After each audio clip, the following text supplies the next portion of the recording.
Sup, everyone? Welcome back to the Court of the Celtic Wyvern King as we get back to some chaos here. Hold on, why is it like there's no audio on that one? That's why. See, it's a good thing I double-checked this before y'all started talking. Your camera just died. Mother! Or you turned camera off. Not sure which. I didn't turn it off, that's the weird part. Oh, there you go.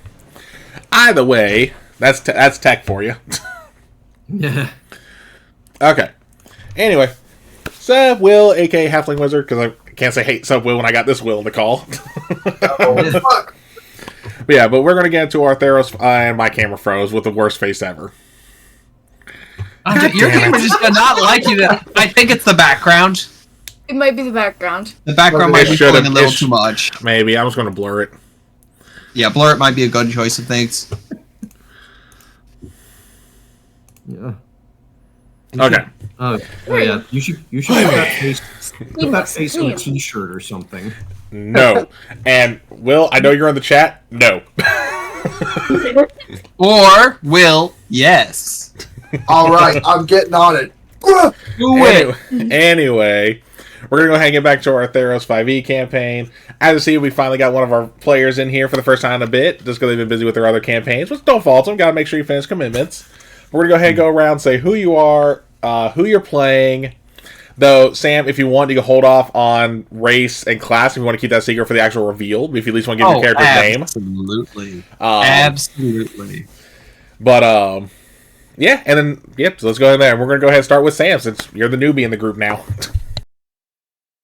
Well, shit. Why does everything always start with me? I'm kidding.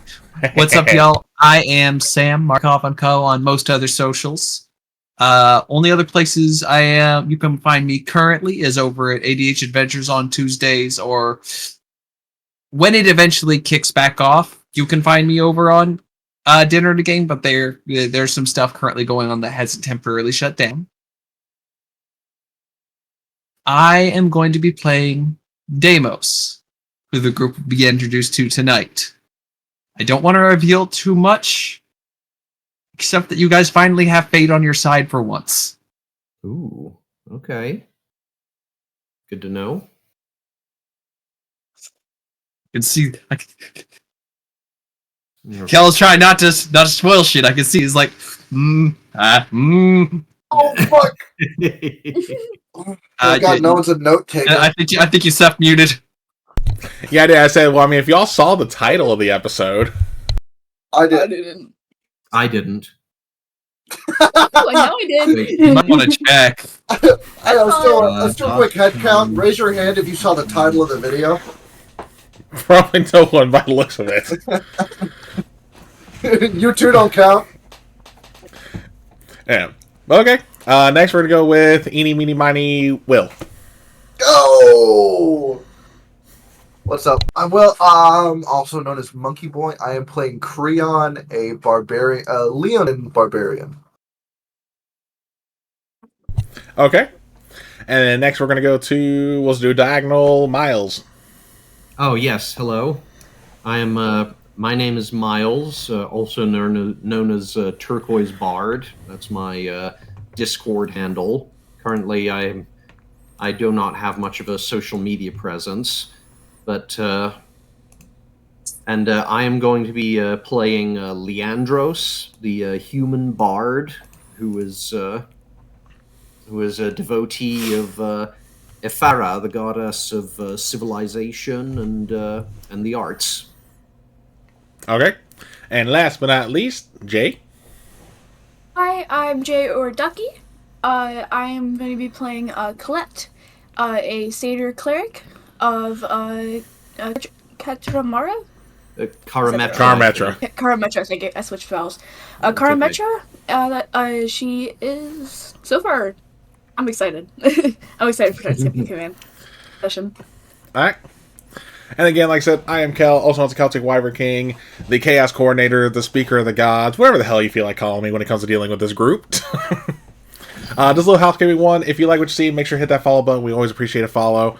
I am still working on getting the logistics in place for when we hit our 100 followers a few weeks back of doing my giveaway for some of the channel merch. And I'll talk more about the channel merch at the end to save us some time, because otherwise I'll go rambling. But also, if you also like what you see and you want to support the channel, make sure to hit that subscribe button. Either, pull out your card if you want to do that, or, because no one really likes paying for a whole ton of stuff, especially when they got bills, because we all know how bills are here in the States. Use your free They sub. suck. Exactly. Use your free sub from Amazon Prime. You're already paying for Prime. Use that. Make money. Yep. Because every bit of that does still go back to us, even if it's a Prime sub. God, my brain does not want to work today. It's been a long week dealing with all the product in my store. Dude, this month has been a long year. Yeah.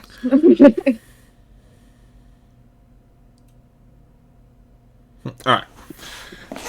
Well, with that, let's go and get back into it. So last we left off, the party minus Deimos made it to where the signs seemed to have been pointing and camped out for the night. When they came across a spirit they definitely were not expecting, especially with Leandros' reaction, where they came across the Eidolon of Gideon Jura, a planeswalker who actually passed during the War of the Spark, which would have happened, I would probably say, a few months back, timeline-wise. Oh,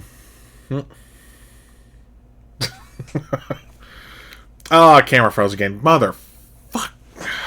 Like, screenshot! There we go. Oh, there we go. But, yeah. Sometimes you just gotta smack the green screen off of it. I don't know what... Hold on, I'm going to have to fix Someone the... put whatever you want here. Nah, I'm going to have to go cameraless tonight. No. So, I'm gonna- Oh no, that's gonna mess up all the cameras, isn't it? It actually No? didn't mess them up too bad. That's going to move you around. Oh, okay. It didn't mess too bad. Oh, shit, no, don't make me run in this shit. Anyway, so while I'm fixing this, but after they were defeated, and raised again by Gideon, and show they passed the test that he gave them. Oh, that's what I need to move next. They were given another sign, though they really couldn't tell too much about it, except they just had to head back west. And that is where we're going to go ahead and pick up. So, for the three of y'all, what are you doing? I can go first. I think we're probably just like going west camping. Well, no, I mean, are y'all talking about what happened? What are y'all doing as you're traveling? I definitely say we talk about it. Yeah. Especially the fact that one of us knows probably more about who we talk to than the others. So I'd say we probably were talking about Gideon and the fight and stuff, and maybe what comes ahead. The fact that we were tested by this obviously very strong figure. Yeah. Leandros is just kind of a little bit of talking, and also what does he have in his inventory? I've got ink. I have some parchment. So like I've been trying to like write down Leandros has just been like talking a bit, and then like every so often he like just yanks out some parchment and ink, and he starts writing down, trying to write down all the details of the fight, trying to like get the basis for like a song about this about the encounter. Or maybe he's just kind of working on started working on an epic poem about the party.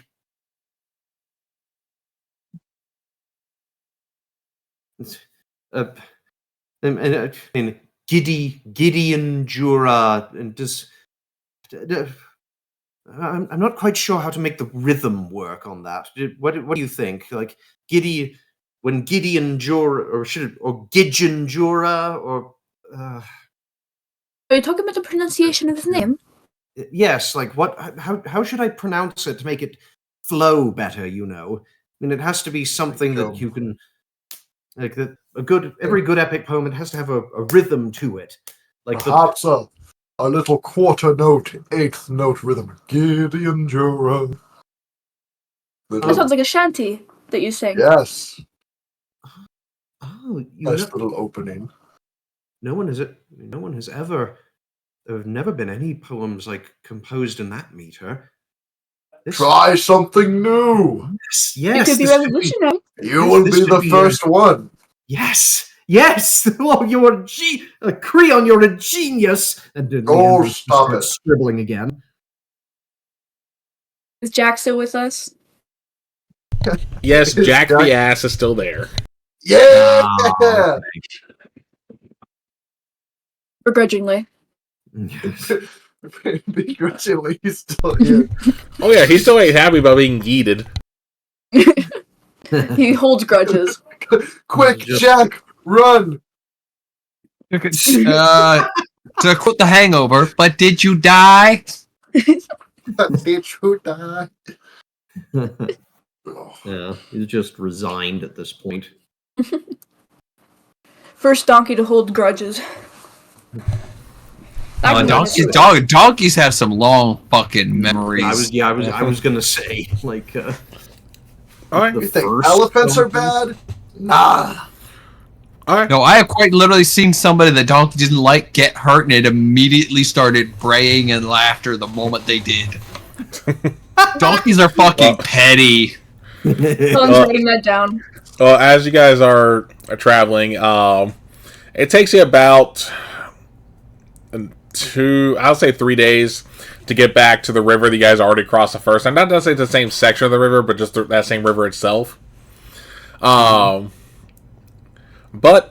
as you come up to the river, though, hold on. I gotta use my phone for this. So I don't fuck up the stream. Da, da, da. Where was it?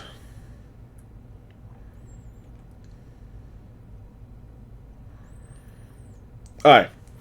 Give me perception checks, everyone. Except for Deimos. Oh, okay. I wasn't ready. Hold on, let me... One is never ready for perception check. Okay, I'm doing digital dice this time. 12. Oh, you're bold. Digital dice hate me. I got a 12 too. 12, and you said 12 as well, Will?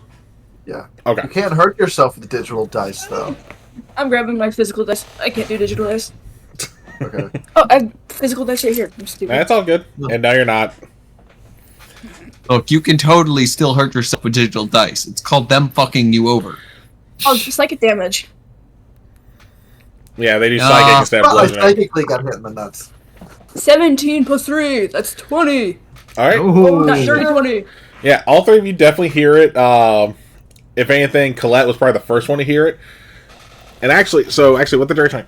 So as you guys are traveling and you get near the river, Colette, you're the first one to hear it because it's a melody that actually reminds you of home a little bit. As all three of you hear flute music coming from a thicket just a little bit to the south of you.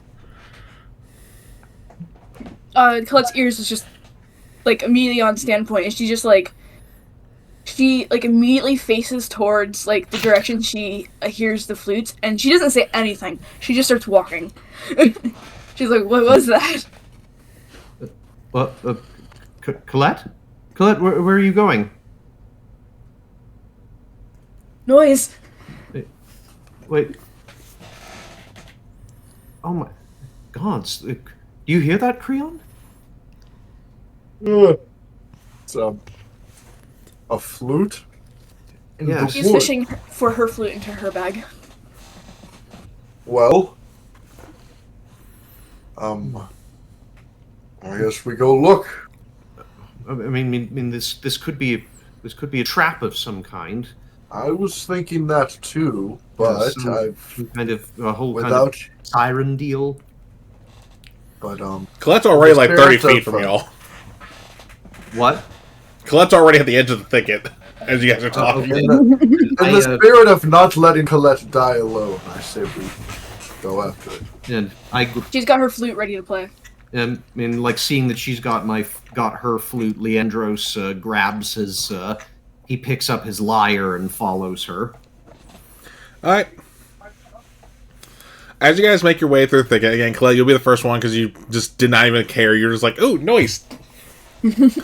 You're going to come across a clearing inside here. with a dilapidated statue of Helios. And standing on top, you see a figure. And he's just playing his flute, not even paying attention.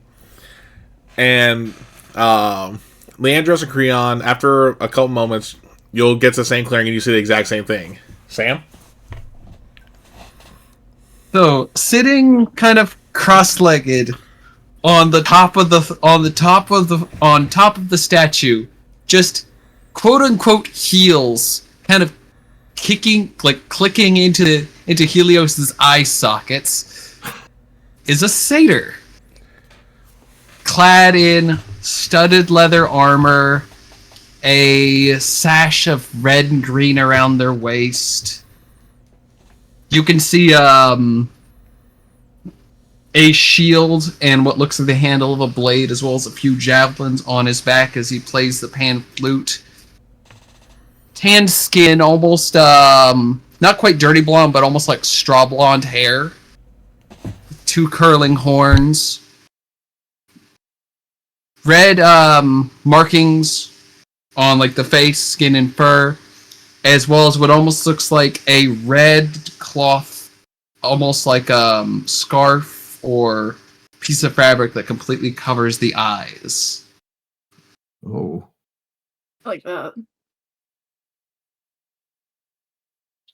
Playing stops. Hello! Hello! Good greetings. Leandros, it's a satyr. Yes, I can see that. Don't be rude.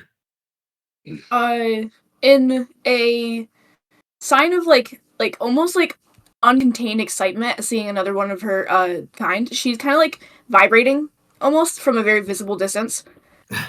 And her little tail's like just going crazy. And she like grabs her flute and just like she plays like a small melody, I think. Just to show like, hey, I also have a flute. Oh, another practitioner.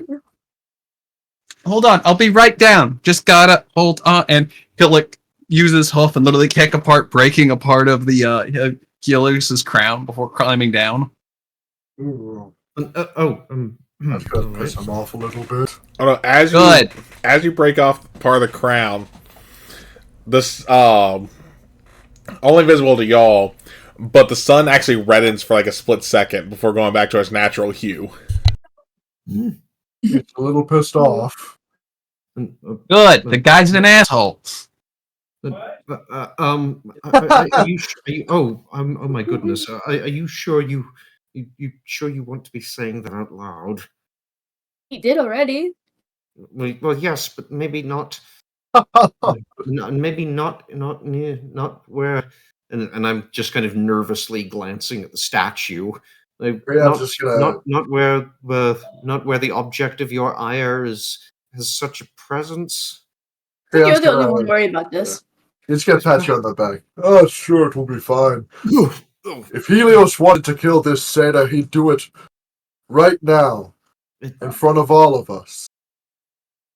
I think we might get caught in a blast. Leandros is just kind of staring at Creon like he's grown a second head. Like, I'm sorry. Have you ever heard the phrase "tempting the fates"? Isn't that? Never heard of it. Who do you think they said to help correct them? I'm sorry. Number 4. Name's Deimos. Nice to meet you all. I've got a feeling I was supposed to wait here today, and number 4. Well, we were told by the gods that there was going to be another joining us. I've prepared for this. And she reaches into her bag and grabs a flower crown. And kind of like, if you're already off the statue, she kind of like skips up to you and just hands it like just in front of you. You'll notice something interesting. As you move, even though it seems he is blindfolded, he just follows you the entire time. Yeah, yeah, she just has that in front of her. How do your eyes do that? Do what? Oh, they work perfectly fine. Oh. You are blindfolded. Yes, I am. Here you are. Oh, It doesn't match her color palette whatsoever because she hasn't seen you, but she's like scanning your color palette immediately. It is quite lovely. Thank you. I've not seen one of these since the last festival. He'll graciously just put it on. Just It looks wonderful. well, I've introduced myself. Who are you three? My name is Colette. Colette. And she like kind of like bows. Yes. My name is Leandros. Delighted. Leandros. Cran's gonna put his sword down on the ground as he dusts off his hands. I am Creon, as he reaches out his hand to shake yours. Wonderful to meet you. Shake his hand. It's not like a crushing grip, but it's definitely like a firm grip. Nice.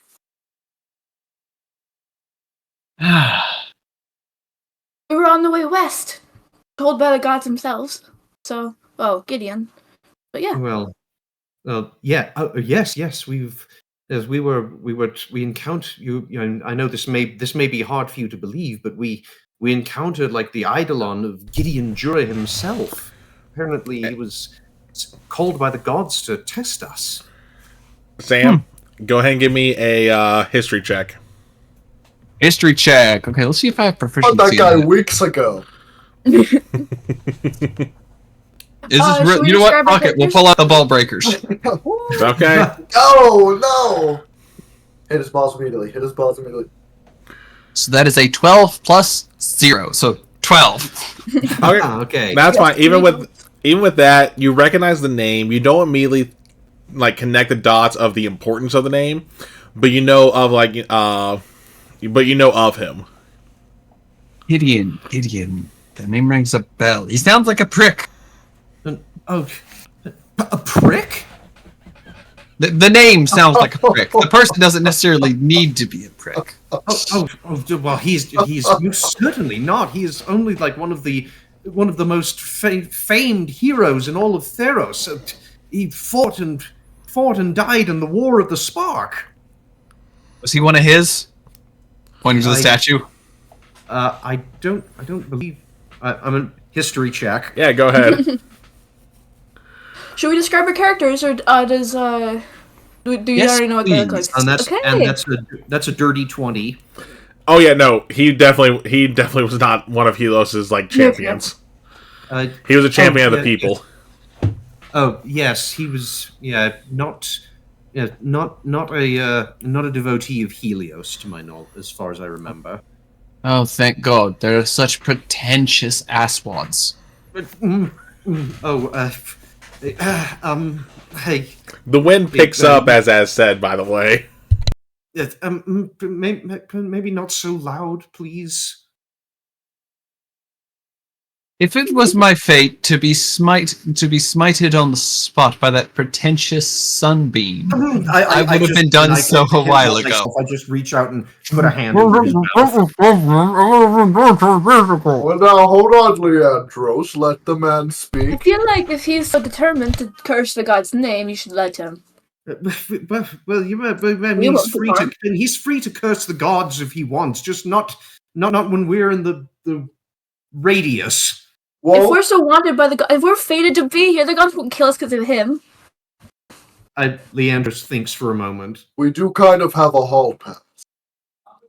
You know what? You make a fair point, and I take my hand away.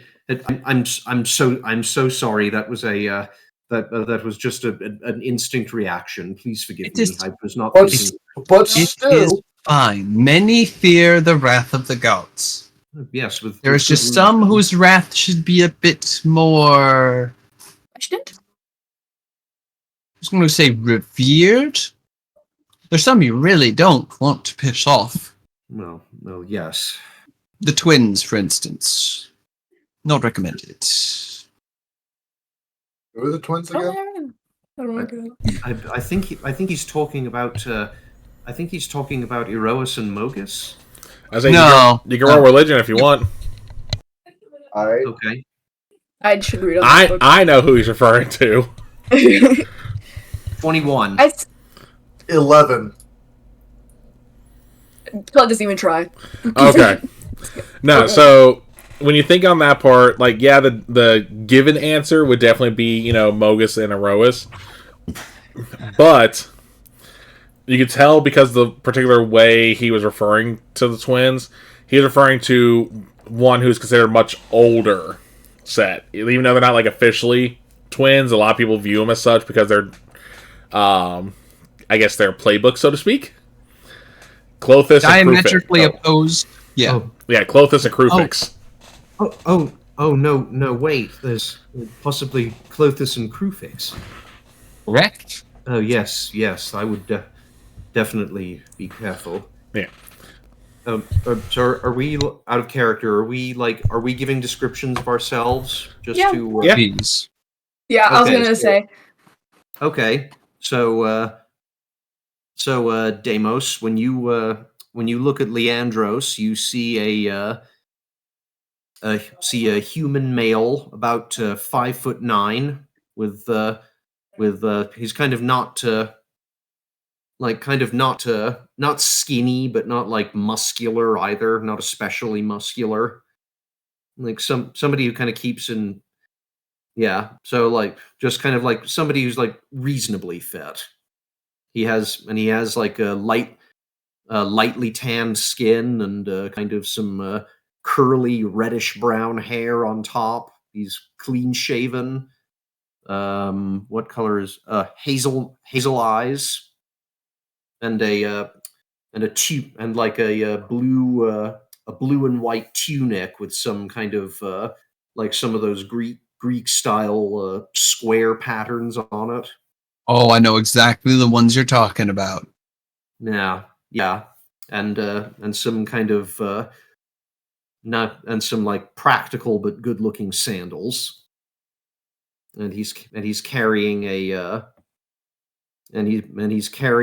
wooden lyre that's obviously very well cared for.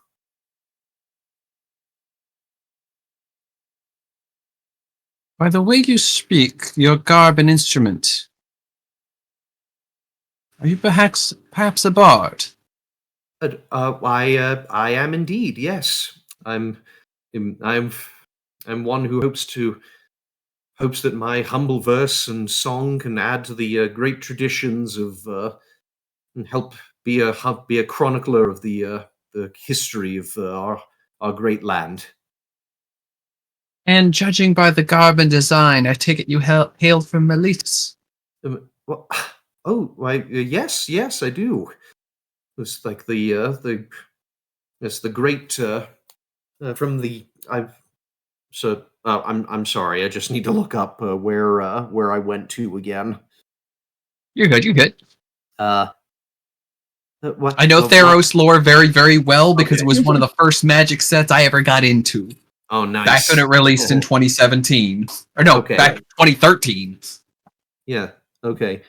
Okay, back into character. Why, yes, I am. I was a student there at the Ducatia for several years, as a matter of fact. Prestigious school. Never been myself, but it seems beautiful. It most certainly is. You should definitely. I would highly recommend you pay it a visit someday. Oh, let's see if the wind of fate ever takes me that direction. Is your blindfold thin? You can see through it? Perfectly fine. It is in honor of the deity I worship. Oh. I can see, and he'll kind of flip it up, and he's got like almost like super bright green eyes. Oh. Not like glowing green. Hold on. I will share a. Hold on. I will share something with y'all. Okay. So, like, we're not looking at Gojo, are we? No. I may have pulled just a touch of inspiration. Dude, you're fine. I know half because my brother and sister watched that. A little bit. A little bit. I didn't really understand JJK until I started to see ads of it. Like and I was like, okay. We need to use Hero Forge. It is a very good show. Oh, he looks cool. Yeah. Oh, you also used Hero Forge. Let's fucking go. I need to Yes. make Colette and Hero Forge. I do a lot of experimentation on there. Yeah. Oh yeah, me too. I have so many characters on there. I have I had a picture of Creon on my old computer, but there's a picture of him on the D&D Beyond one. But I can still just grab him. Yeah, I was gonna say, back on topic. Yeah. So you see a rather short-looking satyr, like big, fluffy, red, curly hair, like almost like auburn red. She's rather palish. She's got 2 horns that go back, and you can see not the very best hidden are like runes scribed into the horns, base horns that are wrapped with like vines and flowers.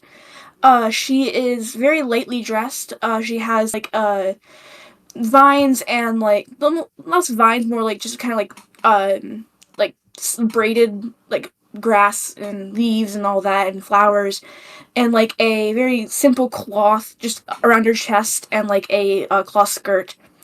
And she has like some really basic like leather like hide on her, and she has a large gnarled like stick that she found that obviously she uses for some kind of staff. Okay, it gives the an idea of who they may be aligned with, or maybe an acolyte of. Yeah. She has, goodness, I don't remember fully. She's got a lot of freckles. I'd say, I don't remember what I made her eyes, like blue or green, probably. And then I'd say she probably have, like, just a lot of, like, trinkets on, like a satchel or a belt of, like, just, like, small little wooden trinkets that she might have carved. And then in her satchel, she has a flute and some other unmentionables.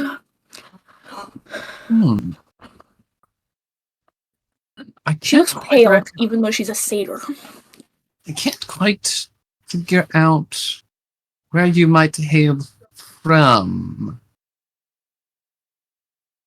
But with all the little trinkets, would you perhaps be an acolyte of the goddess of the harvest? Yes. Karamecha. She like looks expectantly. I know them somewhat well.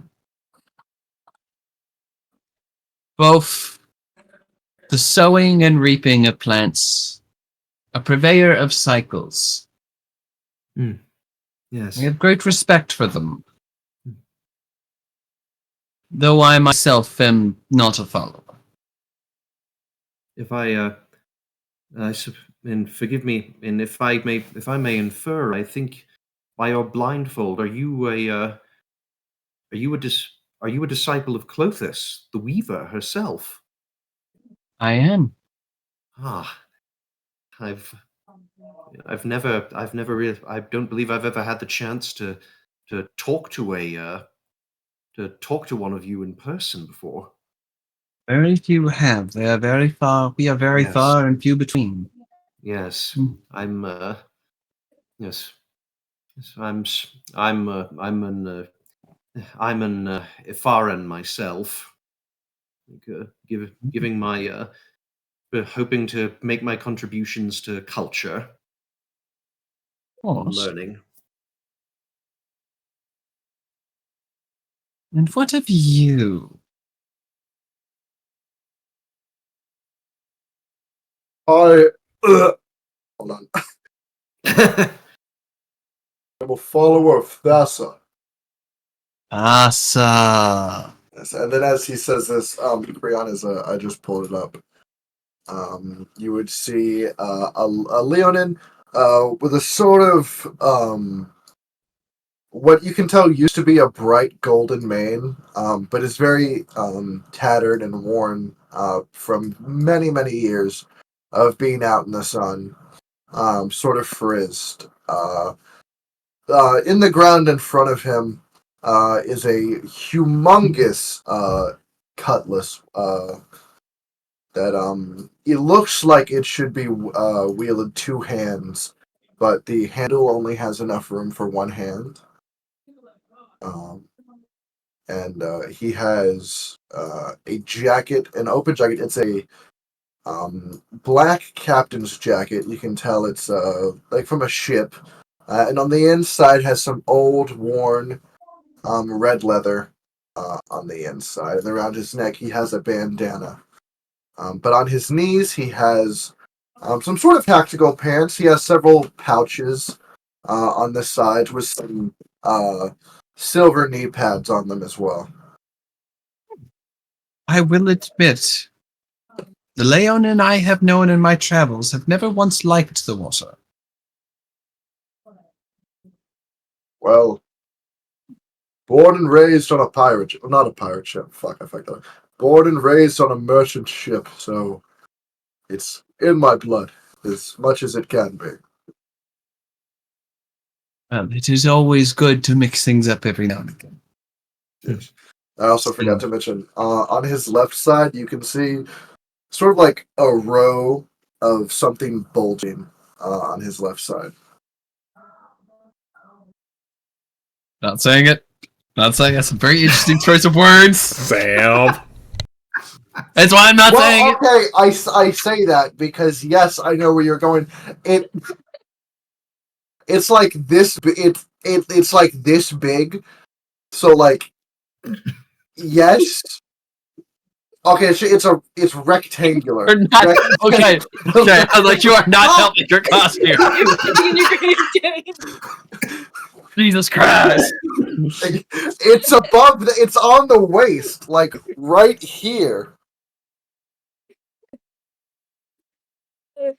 Like he has something on his left side under his jacket. Skin condition. The box. That's what I got. Yeah, this will simply be quite interesting then. A group like this can only have wonderful adventures after all. Oh, you were waiting for us then? Of course. I had direction to wait here and that something would come along my way to change my path. Oh. Huh. Well, How long have you been waiting? Yeah, roughly an hour or so. Oh, okay. I woke up late. All right then. Well, when you have dreams of dancing through the stars of Nyx, it's not a dream you necessarily want to interrupt. I'm making an insight check on this guy just to be safe. Absolutely. Okay. Go right ahead. Insight check. Is this guy high? Or like, This what guy's is he? Hi, how are you? And that's No, the question is, how high are you? I'm doing good. Yeah. So that's an that's an 8. I don't know anything. Yeah, I mean, it's just like, tell the truth. Okay. I suppose that. I suppose this is the man. We did. Did we hear like we'd have a fourth joining us from the gods? Swear we did. DM checking notes. DM checking notes on if so, who said it? DM cursing himself because he's struggling to find said notes. No. Oh, no. My headset's about to die, though. Hold on. Helios beam! No. Yeah, it was Helios. Ah, son of a bitch! Nah, No. Well, actually, Helios was the one who said that you guys were going to have a fourth. Oh. No. Well, then, I suppose then this is... Then you must. We were told to expect a fourth to join us, and it seems clear that's you. An oracle? And you're an oracle as well. No. Who told you? Well, Peliad did.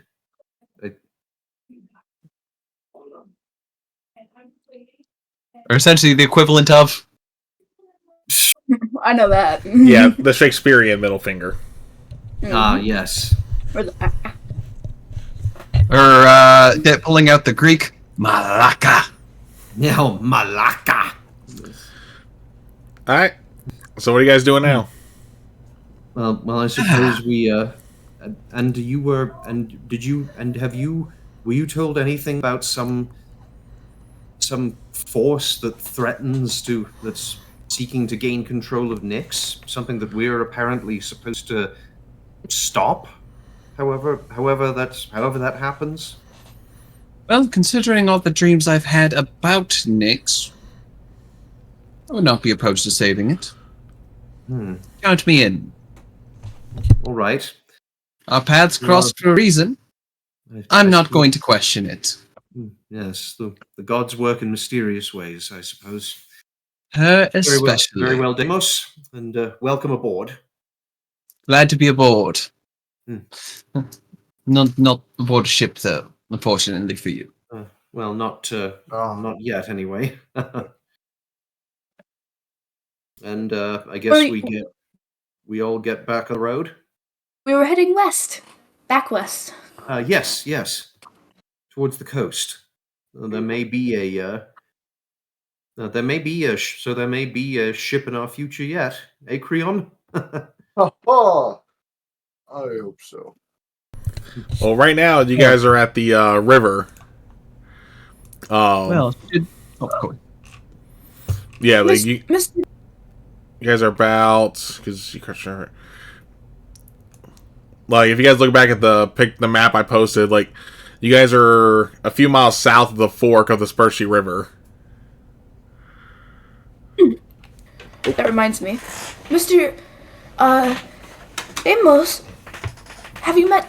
Well, you haven't, and assuming we just kind of pulled him along, Colette will kind of step aside and go back and pull Jack to his front.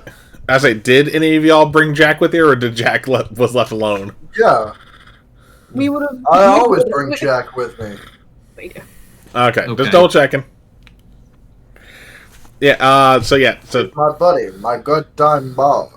So Jax is not having it today. So give me an animal handling. Oh no. I can't roll. No, I got it. Don't worry. Whoever's trying to pull him out. Whoever's trying to pull him out of view. I think it was very clear that I was going to try. So if you want to take over. Okay. No, you go ahead. Yeah. Oh yeah. This wasn't to get him to follow y'all in there. This is like he. One more handling.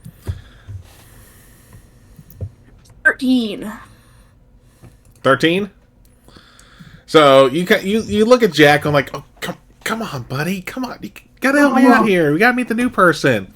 And Jack just goes, if a donkey could roll his eyes, he's doing it. They can. Okay. They can. I've seen it. Okay. It's more like rolling like the entire head along with it, but Sam brings his donkey in. Watch this. Yeah. But yeah, so you bring I've already Jack got in. a big enough ass for this small apartment. We don't need a second one. Oh damn. Alright, yeah, but you're able to bring him out.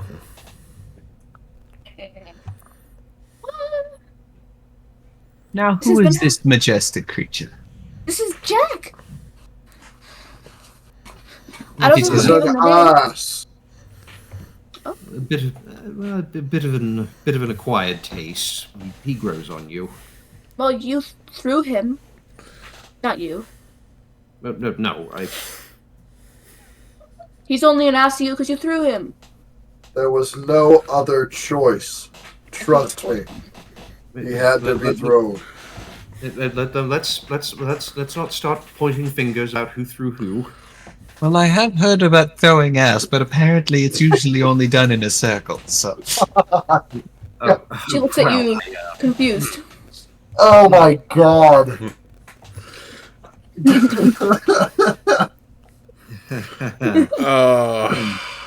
I can't believe I'm doing this. Sam, you get inspiration for that. Oh, god damn it. I had to.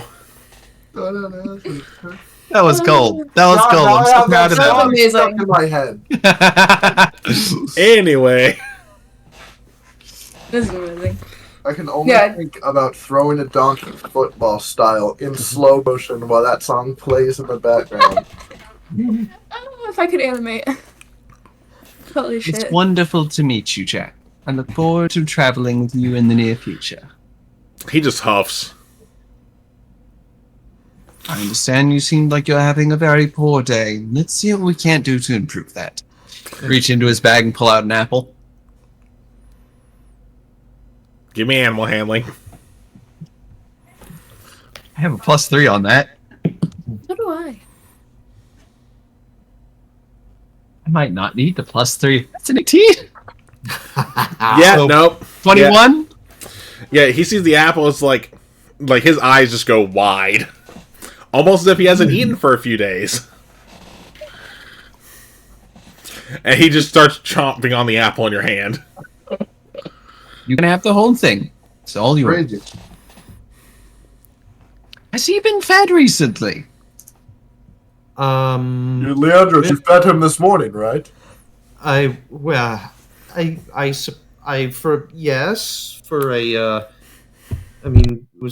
on feeding duty. It was to the bottom of the feed bag. You understand? Like it wasn't. I mean, there was hardly any left as it is. All I hear are excuses. We will have to pick up some more in that I case. did feed him. It just wasn't. We were at the last of our supplies. To be fair, we've been in the woods for 3 days. Yes, we haven't had time to go. We haven't had time to go to a merchant for a while. Get some more feed for him. Yes, we need to Well, we'll go to the next merchant we see. Trust me, I'll work my magic on him. We'll get an amazing discount. My first experience with you. Maybe you shouldn't. Maybe you should let me talk to the merchant next time, Creon. There would be an eyebrow raise. Your particular brand of magic is what we need when we're. Creon's gonna put his hand on Leandros' shoulder. I was trying to make a joke. They just turn away. Oh, this group is going to be an absolute treat. I made sure to feed him. Well then, let's say we Head west? head west and yes. see if we can't get some more supplies. Yes, west. That's a wonderful idea. Alright. You guys get back on the road, and like I said, you guys are already pretty much at the banks of the river, and there is still no bridge. Now, this part of the river is a lot deeper, though. Like, if to kind of give you perspective, the wagon, the wheels would almost be submerged. Is it? So I'm thinking Oregon Trail style. Is the wagon? Is there enough wood to weight ratio for the wagon to float? If we're not in it.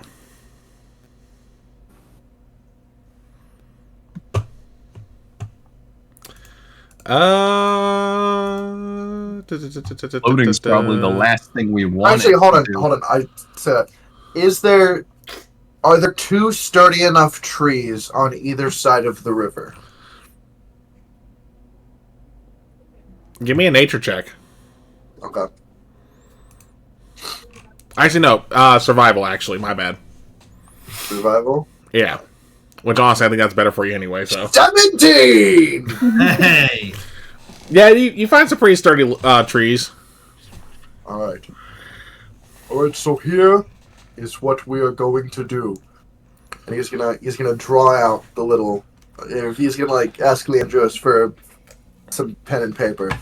He's gonna draw out a little mechanism. And so, what you would see is... from the front and the back of the cart, a hole is going to be put into the front of the cart and into the back of the cart so that a rope can go through it. On one side of the river, the rope's going to be tied to a tree. On the other side of the river, the rope's going to be tied to a tree. One at a time, we're going to get into the cart and pull ourselves across. And then whoever the lightest is will pull Jack across. Or if we just put Jack in the thing with us all. We'll put. Is this we would sink it? Well, let's leave it up to the DM. Is the cart big enough that it can float all of us? No, because you guys got a pretty small wagon. Because remember when you got it, it was only the two of you at the time.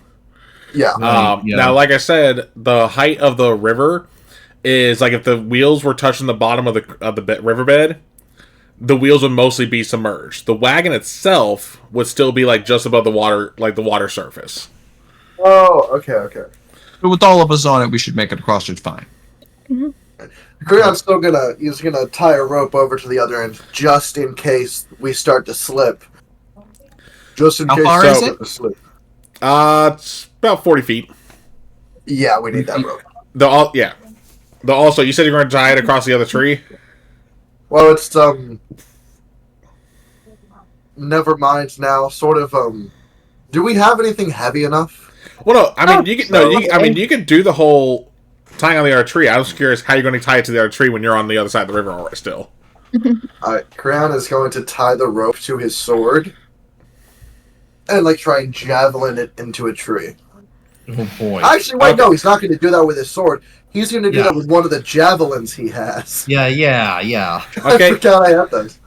Give me a. Alright, so first off, to see if you hit target, give me a ranged attack. Ranged attack, just flat 20. Just do your normal ranged attack roll for a javelin. Okay, let me see. Javelin is +4. Okay. That's cocked.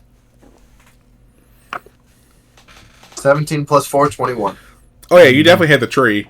Now, because you know that if you can't just throw it, because it can, probably just get pulled out, which is a little tug.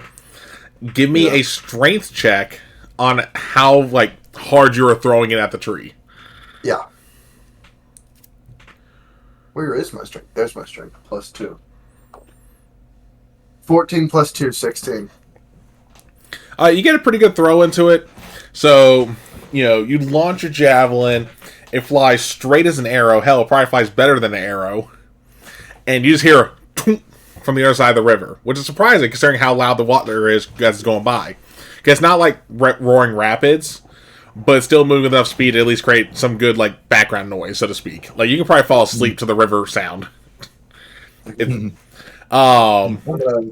gonna he's gonna sort of look Jack eye to eye real quick.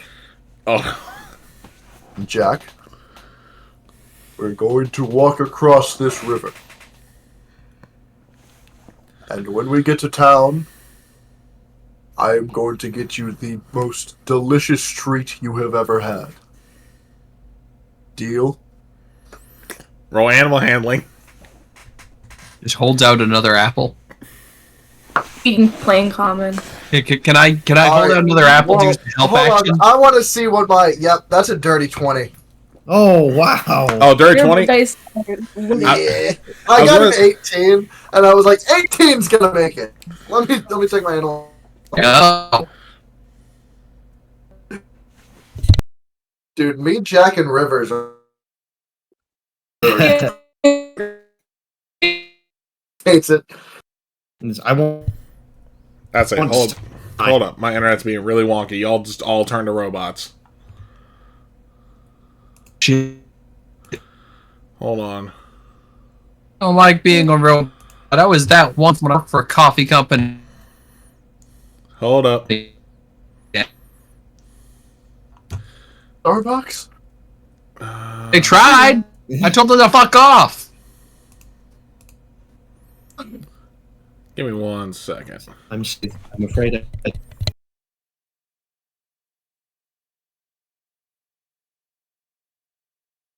Alright, we're going to go to Be Right Back real quick, y'all. Just so I can see what the hell is going on. So we'll be right back.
And we are back, y'all. Sorry for technical issues, but we decided to use that to go ahead and get our bio break out of the way. Sam, stop playing around. Damn it. I saw you immediately. Oh, yeah. No, we all saw you immediately, so. Alright. But, okay, so you got, with your roll for the animal handling, you don't even need the apple, though, granted, I was going to let Sam use the help action just in case. But with that dirty 20, yeah, like, Jack just looks at you like, kind of like the whole fine, and he'll cooperate. Okay. So what are y'all doing? We're going, doing the pulley action with the cart. Yeah. So Yeah, I mean- Jack is gonna, since it's the wheels are fully submerged, but the cart isn't. That also means Jack isn't fully submerged.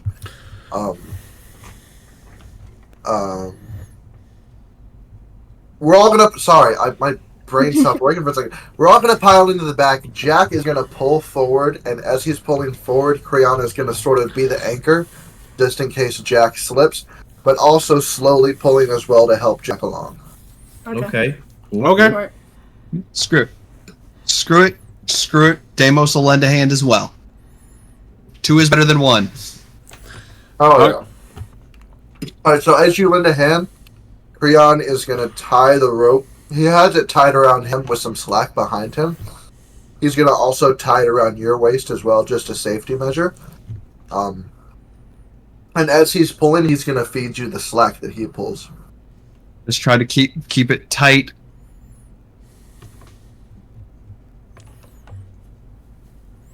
Alright, so who's all going? Because are you all going at once, or are you guys doing this in, like, rotation? All at once. Oh, okay.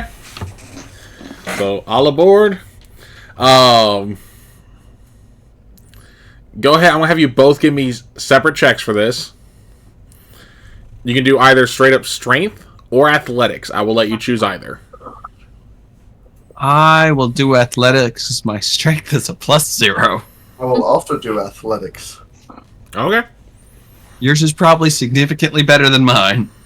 That's cocked. Okay, not bad. 16 plus Fuck. 2 for an 18. I got an Okay. 8. No. Can I maybe can I help? How do you plan on helping? And I think I kind of like maybe I'm thinking I could like do a little like get out my lyre and like strum it with zoom zoom, try to set like a pace for pull, like heave ho. Yeah, I'll let that go. Yeah. So if you want, you had an 18 there, Sam. If you want to roll again, just see how it goes, you can. And then Will, you do also get that second roll too for the help action. Let's fucking go. That actually improved it. What is that? It's +2? That just I got made it 10. go from an 18 to a 21. Okay. Oh, Went nice. from an 8 to a 10. Let's fucking go.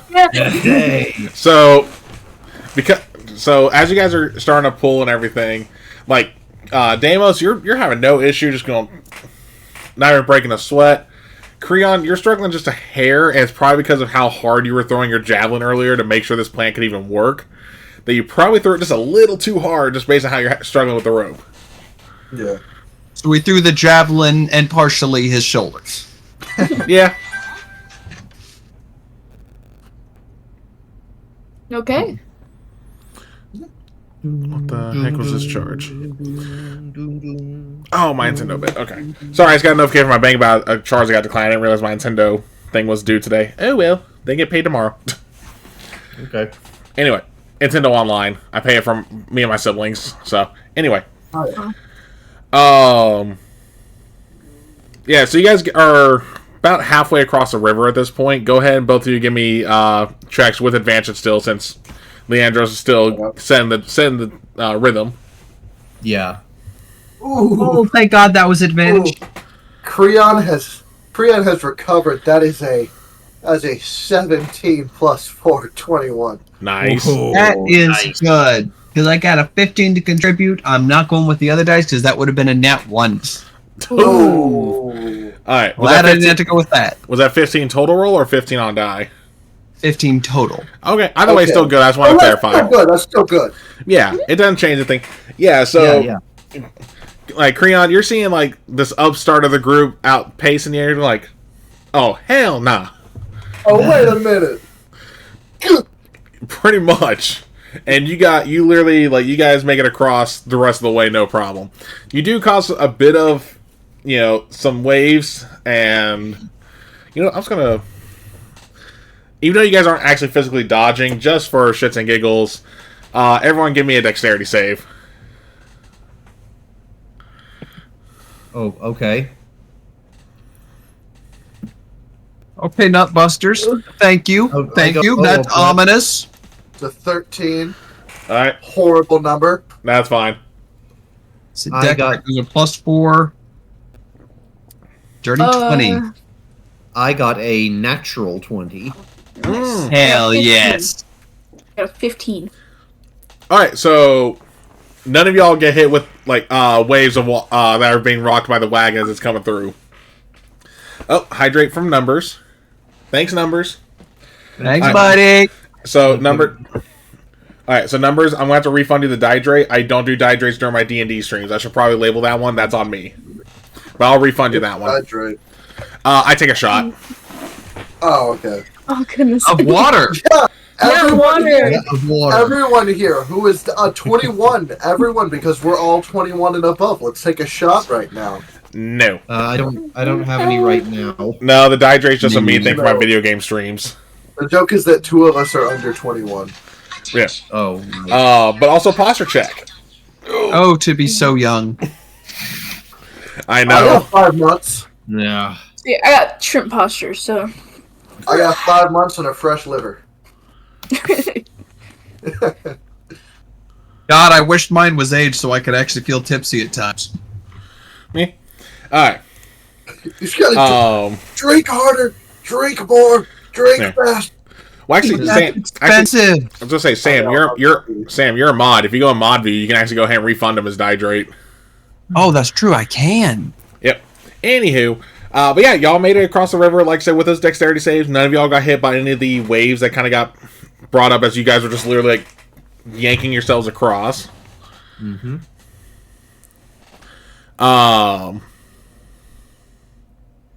But yeah, you made it across. Jack is soaking wet.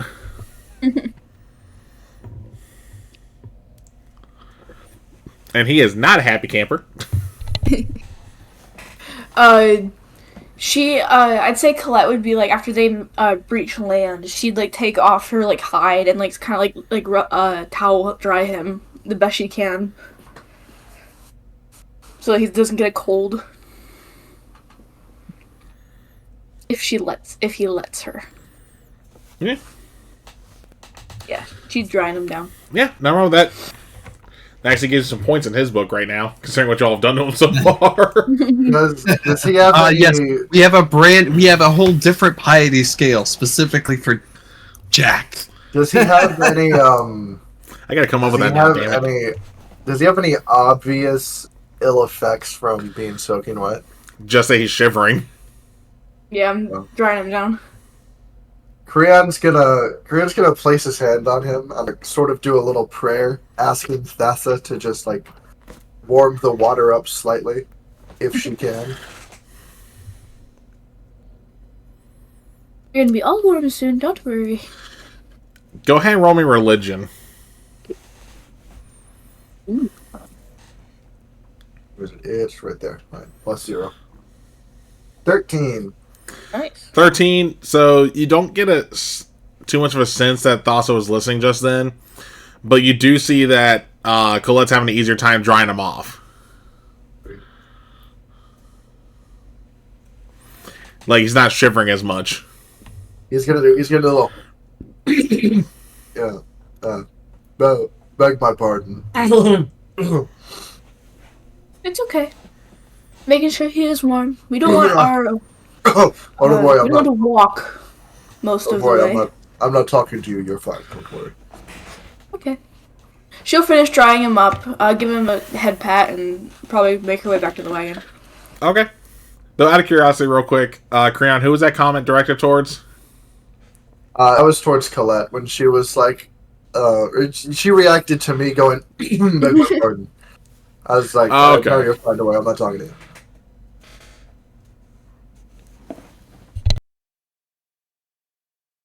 Well, Make sure you don't defeat your javelin. It's in the tree. My God, Creon. Oh, Yeah, yeah. the gods, Creon. You sunk this thing into this tree deep. Yeah, oh, yeah. Hold on. Impressive. Do I have to make a strength check to remove it? yeah, I'm kind of looking. You do now. Really? Oh, you really? Joke's on you. I wanted to make a No. strength check just so I can keep sizing up how strong my character actually is. Doesn't that one? Fuck! Damn it! What? Not 20! There we go. Even better. He rips the tree in half. Butter. Spreads out like butter. Puts foot on tree, pulls, accidentally pushes tree. Dick. Oh. Yeah, so with that nat 20, you pull it. You don't even use your full hand. You just grab it with like 3 fingers and just pluck it out like a toothpick.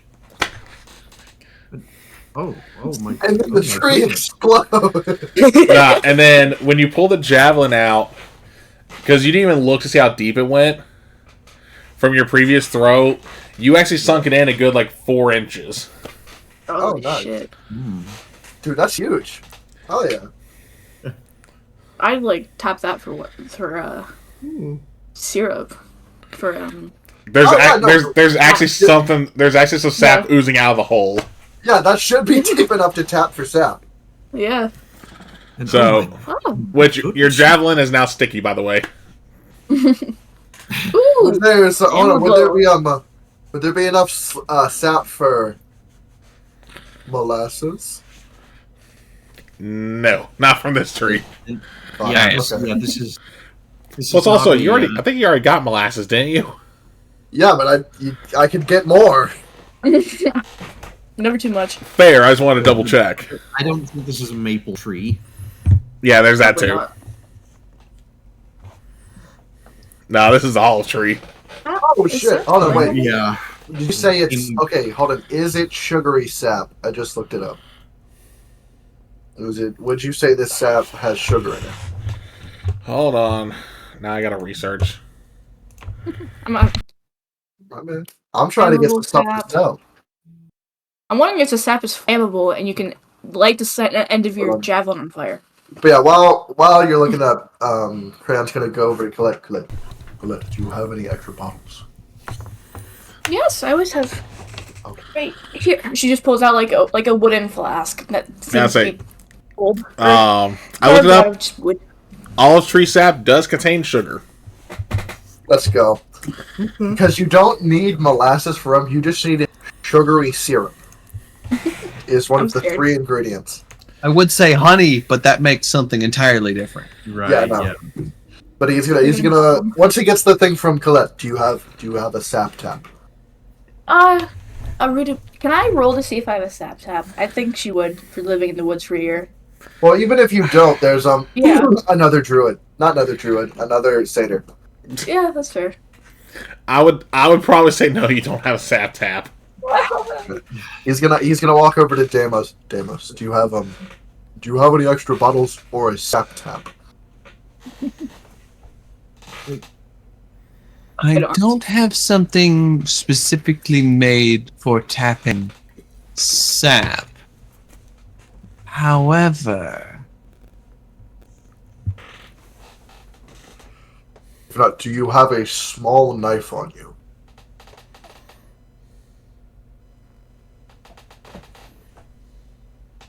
let's have a mess kit. I do. And I reach into my belt and I take out my dagger and proffer it. Okay. Creon's gonna take the dagger and then just go and find like this. Is there a small, fresh, living tree about 2 inches in diameter? Oh yeah, there's plenty. Okay. He's gonna cut that. Find the thickest part of it. Slice off about 3 to 4 inches worth of that. Cut it in half again, semicircle. Cut it into a V shape, and then sort of hollow it out so it can all funnel in to one point. Then he's just going to go stick that into the hole he made and start filling up some bottles. Okay, well, give me a survival check first to see how well you can actually make your funnel. Alright. That is not my D&D Beyond page. That's my D&D Beyond page. So I see someone is interested 15. in making alcohol. What was the roll? Oh, you haven't... 15. You haven't seen the... Oh, shit. Okay, I didn't got my dice. We haven't seen the shit. You haven't seen the other. You haven't seen the other ones yet. Don't worry. Don't worry. There's something. Just give until we go to sleep tonight. Don't worry. I mean, most of the stuff is visible on the wagon. Yeah. Give us until we build a campfire. Don't worry. But no, with a 15, you're able to make the funnel. It's not as precise as you hope it would be. So you are going to probably lose some sap that you'd want to be able to collect. Yeah. But you're able to get. How big is the bottle you're using? I'm refilling my 2 empty ones. What's their volume? I don't have that. I'd say like are they like gallon bottles? Yeah, he probably has some gallon bottles on him. Okay. Well. So I have 2 gallons total. Yeah. 3 gallons because there's one that's currently filled up. Yep. 2 that are empty. On me. The rest of my bottles are over in the wagon. I would say you're able to fill up 1 bottle about a quarter of the way before the tree essentially runs dry. Okay. It'll still make several bottles of rum, so I'm fine. Yeah, you still got a good chunk out of it. Oh, yeah. Killa is sitting and weaving flowers together in the cart. In the wagon. Leandros is kind of still working on trying to get a rough draft of the poem going. Are you still working on the poem? Yes. I think I'm a little bit of a block. What? Hydrate, courtesy, and Nick. Hi. Great.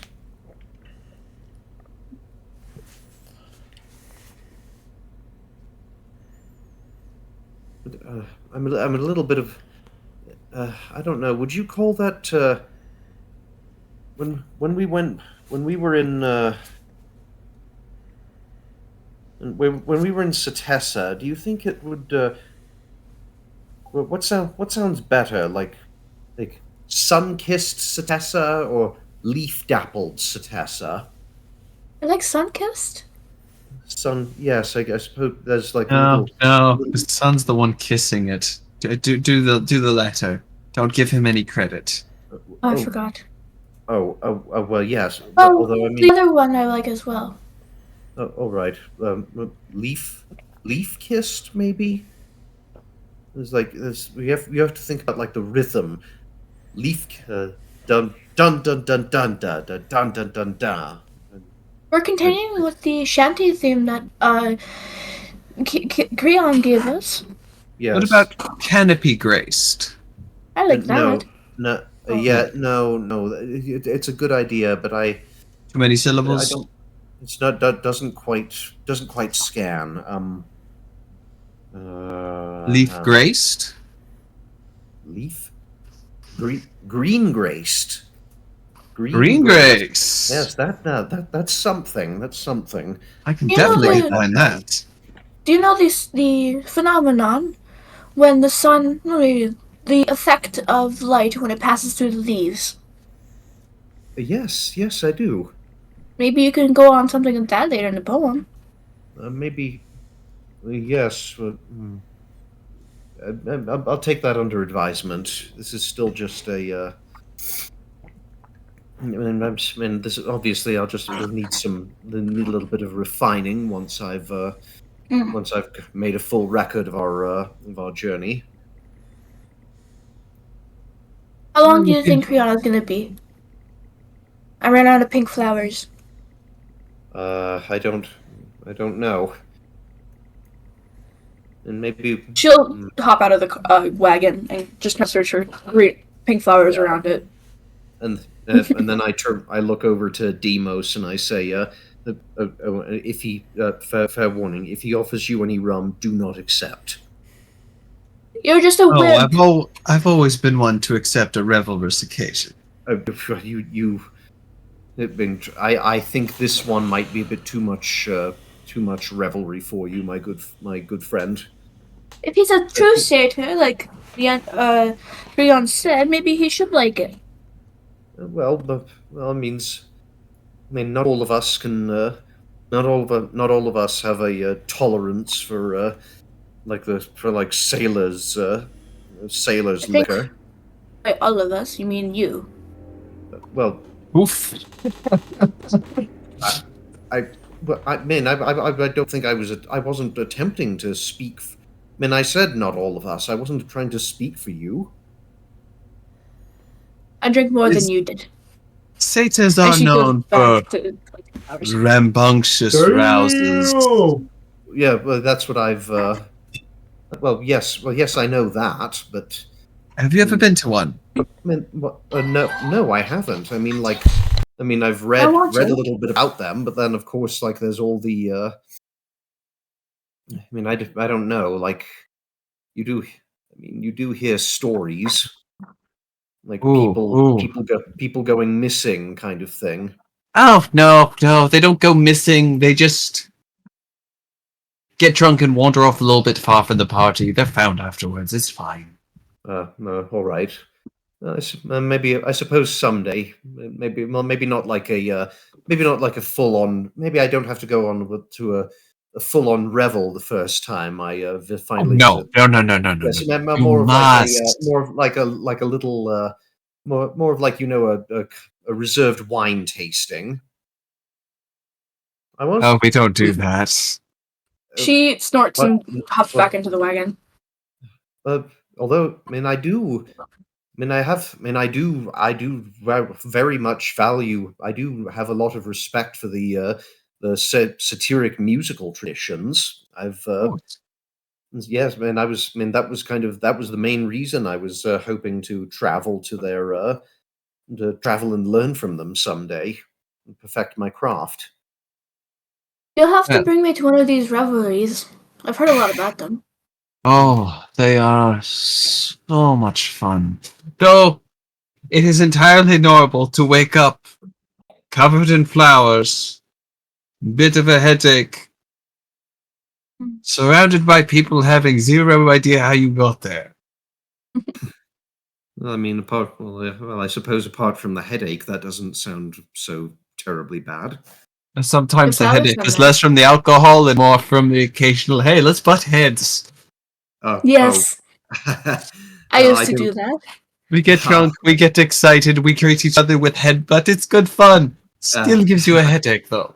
I think I would pass on that. I don't think my skull is as well suited for it as yours. I would definitely recommend wearing a helmet because when some satyrs are drunk, they can't differentiate. All right. Thank you for the. They might think you have smaller horns that they can't see. And I'm afraid not. And I push my hair up so they can see. Trust me, if they're drunk, they'll see horns, whether they're there or not. All right. I take out my poem and I make like a little note in the margins. Bring helmet to satyr party. Where I was from, we didn't have much parties, but when it was a night of revelry, the most we could get, there was some drunks. But we never had the level you speak of. It sounds exhilarating. Oh, that was almost every single one I've ever been to. It's always wild. As it's meant to be. It's a celebration. One does not celebrate in minimalistic manners. Yeah. Yeah. Well, I'm not saying I'm entirely unfamiliar. I've never been to a party as wild as any of those, but the odd all-nighter, pulling in studies and celebrating after a difficult exam, or like a excursion to the theater kind of thing. Sometimes you hit the juice of the vine a little hard. Mm. Oh. The best nights are the ones you can only half remember. That's a good line. Can I use that? Absolutely. Thank you so much. And I start writing Eventually, we will find a group to have and an occasion to have such a revelry. I look forward to it. Actually, tell you what. Next time we have it, provided there's an area to do so, I shall make such an occasion. Oh, well then. Is the next town the one that Creon got in trouble in? If we're going back. Oh no, that's behind us, isn't it? Oh, I'm not good at directions. Yes, it's a long story. We'll tell you when we're in. We'll tell you when you're older. Well, I was going to say we'll tell you when we're all safely seated down. I suppose that's fair. What I was simply going to offer to create such an occasion is a victory. A victory? I was trained by quite a warrior. If there happens to be an arena in the next area, I can help secure us a win. Ah, that'd be quite fun. Yes. I've always wanted to watch a fight from an outside perspective. Skill. And I'm sure with Crayon here, from what I can tell, most tournaments and most arenas do accept a duo. Yeah. I think you two would rock the battlefield. Yes, we could. That might be a good way to build up funds. We could set the both of you forth and bet on you and hopefully reap the benefits, and that would give us like a good. You would bet on him. Oh, I don't have money. Oh, well. I was thinking we. I mean, I was speaking using like the we's and the royal we, the whole group, the regal we. Yeah. Yes. The official we. Amos. Yes. Your flower crown doesn't match your colors, so I made another one for you. And she holds up a smaller one that kind of looks like a more bracelet-sized, as she failed to find more pink flowers outside of the wagon. And it has pink and reddish flowers around it, and she hands it out to you. This is wonderful. I will cherish it. Thank you. I knew that we were going to get a new member, but I never got to know who, so I wanted to get to match your colors. Oh, it is very appreciated. Thank you. It is nice. It's been a while since I traveled with the group. Last person I traveled with was the one who taught me the martial arts. Ooh. Very skilled teacher, very strict. Every time I thought I was getting close to beat him, he pulled out a new trick I had never seen before. Interesting. That sounds like a nice teacher. Really pushing your strengths. The rumor has it he was bathed in a hydra's blood, and thus he is incredibly resilient. Oh, indeed. Oh. Those are the ones with multiple heads. Yes. Quite deadly, quite dangerous. I've heard. Yes. I would love to kill one day. It's quite. And I remember reading a book. You cut off. I can't remember if you cut off its head or you don't cut off its heads. No. It is recommended against cutting off the heads. To target the body or don't cut off the central head. There'll be the collarbone is a great place to strike. You could also go for the heart or the lungs or any of the organs, as it only really has one set of those, and those don't technically grow back. Yes, but heads, no, not the heads. You think with reptiles and stuff growing back the tails and limbs, well, yes, being unable to grow back heads. Yes, but that usually doesn't that usually doesn't happen so fast with them. Yeah. They are monstrosities to this. Yeah. world. Yes. Yeah.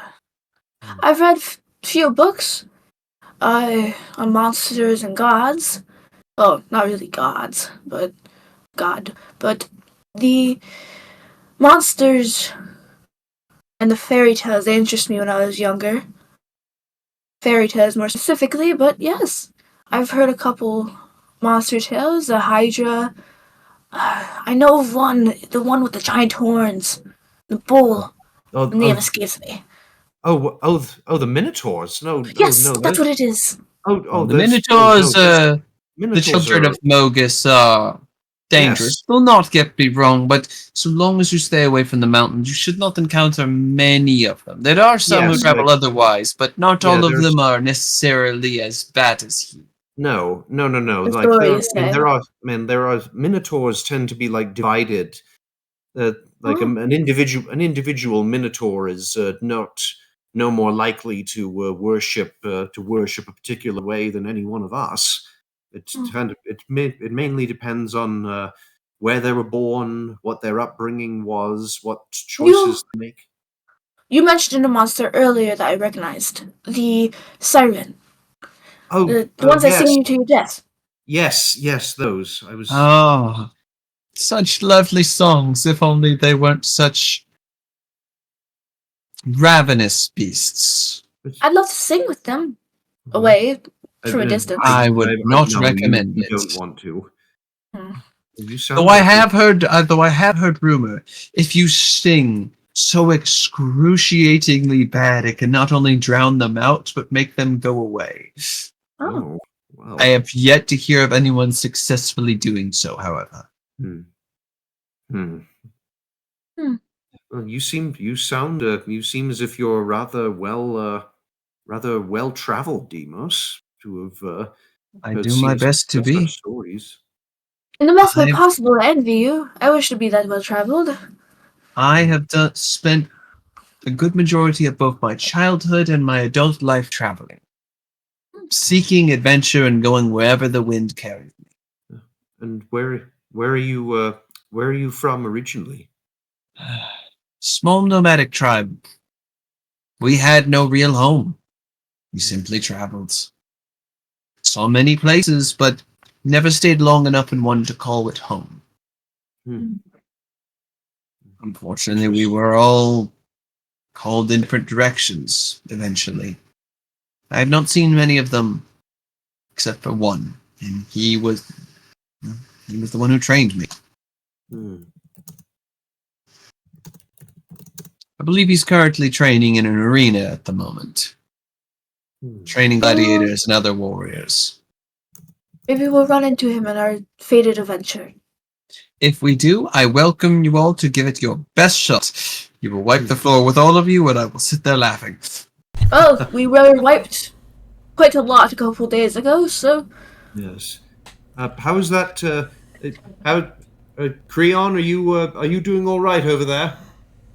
Creon is sitting down just cleaning his nails. I've been done for a while. Oh, God. I'm ready to go! Yes, we should, not that this hasn't been lovely, we should probably get going. Agreed. We don't want to waste too much time. Yes. If fate wished us not to remain here, she would have sent a sign. And we continue moving with Creon. We keep going. Half bottle of... And as you all start moving, one of the masks that you got from Gideon starts glowing. Oh. Which one? Just one We of them. all each have a water bag. Huh? Oh, okay, then all three of them. I assume we told Demos about the masks, right? No. Oh. That was something that would have come out naturally. Yeah. That was probably something that come up naturally after he sees glowing masks. Whose mask? What are those and why are they glowing? And I fish into my bag and I take out the mask and yes, we probably should have mentioned Gideon. Like before we met you, we were gifted three of these masks. I mean, we don't know which. We don't know like anything about this force that we're supposed to stop, but apparently they're tied to. They're tied to the Returned in some way. Uh-oh. If you bring in her, I swear to fuck. Wait, her? Not saying anymore. Hold on. You know I got the book open. I Nope. can clearly see who you're talking about. Nope. I ain't saying shit. I ain't saying Hold on. shit. No, I don't want to deal with that. He holds it No, up. fuck you, fuck you, fuck you. I'm saying nothing. It's like the Returned. They have words inscribed on them. Yes, Is but it? there's some. We can't. In these three, we can't make anything out except for the words Hey. Kea. Yes, I think. Hey. Now, why would? Hold on. I'm checking something. I am checking something. Where's my features and traits? DM, I would like to activate an ability. Go ahead. We're activating Divine Sense. I mean, there's nothing around you that triggers it. So there's no There's no good and undead. evil, There's and no fiends. it's just you can almost see like through the red just this like green glow from the eyes as he quickly just scans the area. Yeah, no. Right. You can tell that because you don't sense anything or divine sense. These masks aren't glowing because there's something coming near you. They're glowing for another reason. Well, there's Good honestly- news, that's not a warning. Oh, Well, it's not the kind you think it is. what is this? Well, Creon, Colette, bring your masks here. Perhaps we're like supposed to like hold them together or something like that. You said Gideon gave them to you, yes? Yes, we were. They were in our wagon after he'd left. departed. I'm still angry at him for that. Waking us up. Thrash. She holds the mask. Creon does the same. And I kind of hold mine close to hers. I don't think anything's happening. No, all right. No, it's just that instead of the whole mask glowing, and now it's just the words that y'all couldn't decipher before. Are we? I'm gonna try to read it. Yep. Again. Not out loud. I'm not silly. Okay. Creon's gonna hold his up to his face and look through it. Don't. No, I. Careful with that. If that's a mask Well, of return, sorry. I should say he's holding it far away from his face, about this distance, just so he can see through the eye holes. So nothing Colette's happens when you do that part. Colette's going to try reading it. What about you, Leandros? I guess I'm gonna start by trying to read it again. Okay. So, hold on.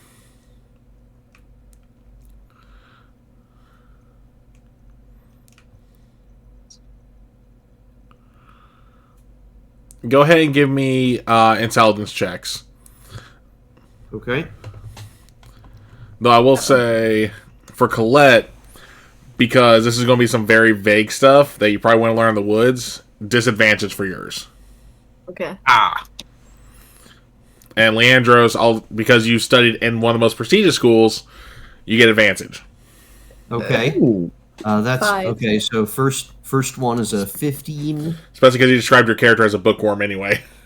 Yeah, and a 14. So 15. You get 10 more than me. Still no. oh, You still can't make out too much on there. It's still just all you guys are still just getting is just the one word. Well, Leander's getting. Colette's just going like, nope, looks like garbage to me. Well, not garbage, but you know what I mean. But Leandros, you see the word Kea, or Kia, how you pronounce this. Khea. Yeah. That's all. Like, that's the one word you can make out of all this. Yeah. I don't understand it. All I see is the. I can. Oh, that's Kia. That's the only word I can make out still. Is there Name? anything else other than the words on it? Like, is there runes? Is there, like, markings on it? Nope. Just the glyphs you can't read. I turn the mask over in my hands. We're not supposed. You don't think that like we're supposed to wear these in order to understand them, do you? I feel like that's last case scenario. Yes. I don't. In this, I'm not keen to put it on myself. I'm just putting it forward as a possibility. Let's I thought work of on it. a ritual spell then. Detect magic. Ooh. See if we can't get a better idea of what these things are supposed to do and why.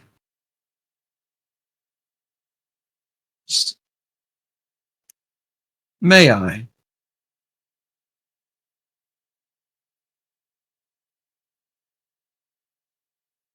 So he pulls out what almost looks like a pendulum and thread. Okay. Did he die? No, I'm still here. I'm just waiting for y'all. And we're Guys. going to ritual cast detect magic on the mask itself. Your pendulum ain't moving. Not magical at all? Nope. Interesting. Bizarre. No magical traces. It must be innate to them. Something it was built with. Carved Even then, into? if it was magical, it would react. Be something, even a faint aura. Why would it suddenly be glowing? Gideon was testing us. He woke us up with a fight. And we downed multiple times, but he kept bringing us up and continued fighting. He then told us we were tested, and to see if we were ready for the fates. And he left with the equal flash he did waking us up with. And then these were left in the wagon. Yes. Was there a note? Is he leaving the direction of the wagons? He left at the fire. He came out of our fire. Yes. Then I don't think these were left by him. Really? Who else? I if don't there was- know.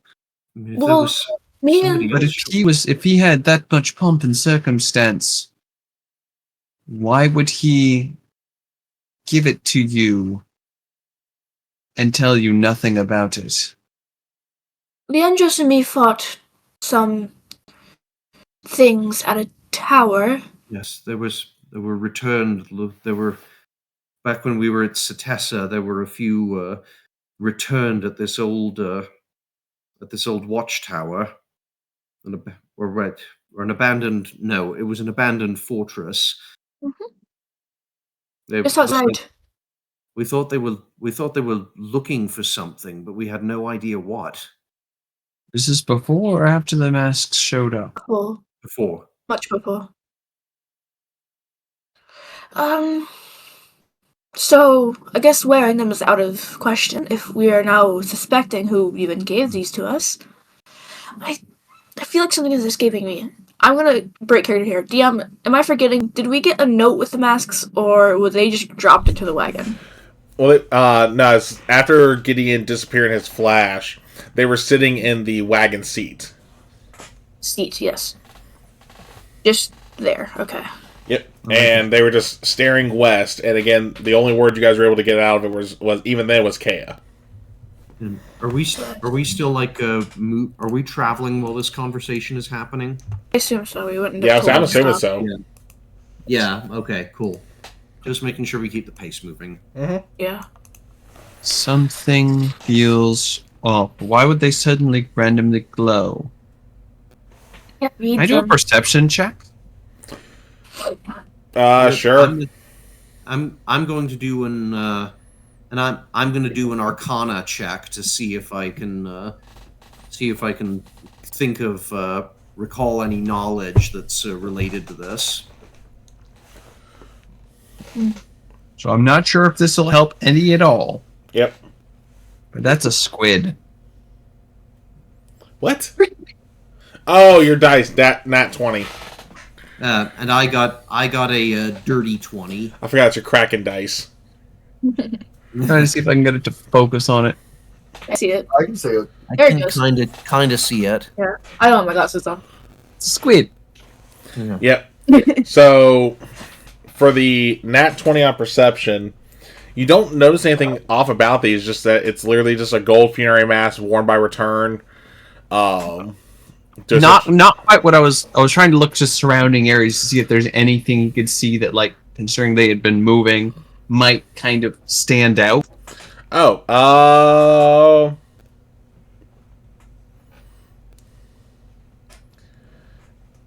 You see a hut about it's about northwest of y'all, or not northwest. And you guys are going. You know what I mean. And it's just a standalone hut. She's just getting these. She's spinning the mask in her hands, just confused. I got a 17 plus 3 on Arcana.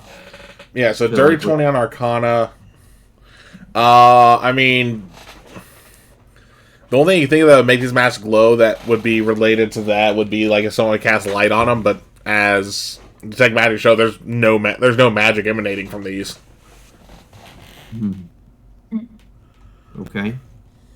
Amos, do Yeah. you think you could read these better? It seems you are more well traveled than I am. She hands the mask to you. I can most certainly try.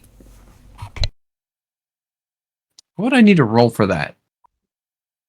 I think it was intelligence.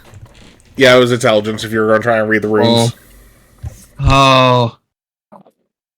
Yeah, fuck, we'll roll the Nutbusters.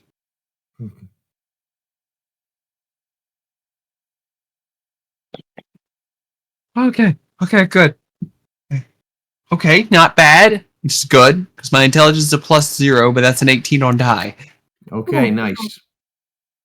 It's really close. It started rolling the 2, and then Alright. just... So, that does do it, because it was literally a DC 16. I am so glad my camera was off, Miles, because when you rolled the 15 earlier, I was just like, God damn it, so close. But yeah, so as you read, you still see the whole K part, but you're able to you still don't get like the full bit, but you're enough to see where it says, and I'll put this in the notes on D&D Beyond and in Discord, hid from eyes of mortals and gods, lies wither and Orestes' rot.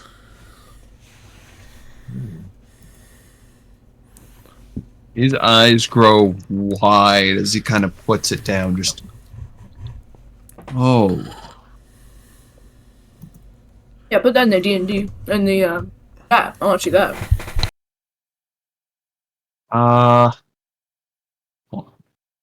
Where is it?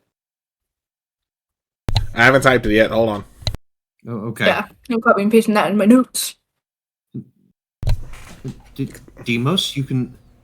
What is it? Something rather disturbing, if I'm translating this correctly. You can read it? Oh, that's right. I think so. I just hope I'm wrong. If we're already being interfered with this early into our adventure, that doesn't fare. It's an omen if I say so myself. Well, just the returned existing period is Yes. wrong. Yes. It's a... But if I'm reading this correctly, hid Ooh. from eyes of mortals and God lies wither in Ortes's rot. Or Orestes rot. or Orestes, yeah. Orestes rot.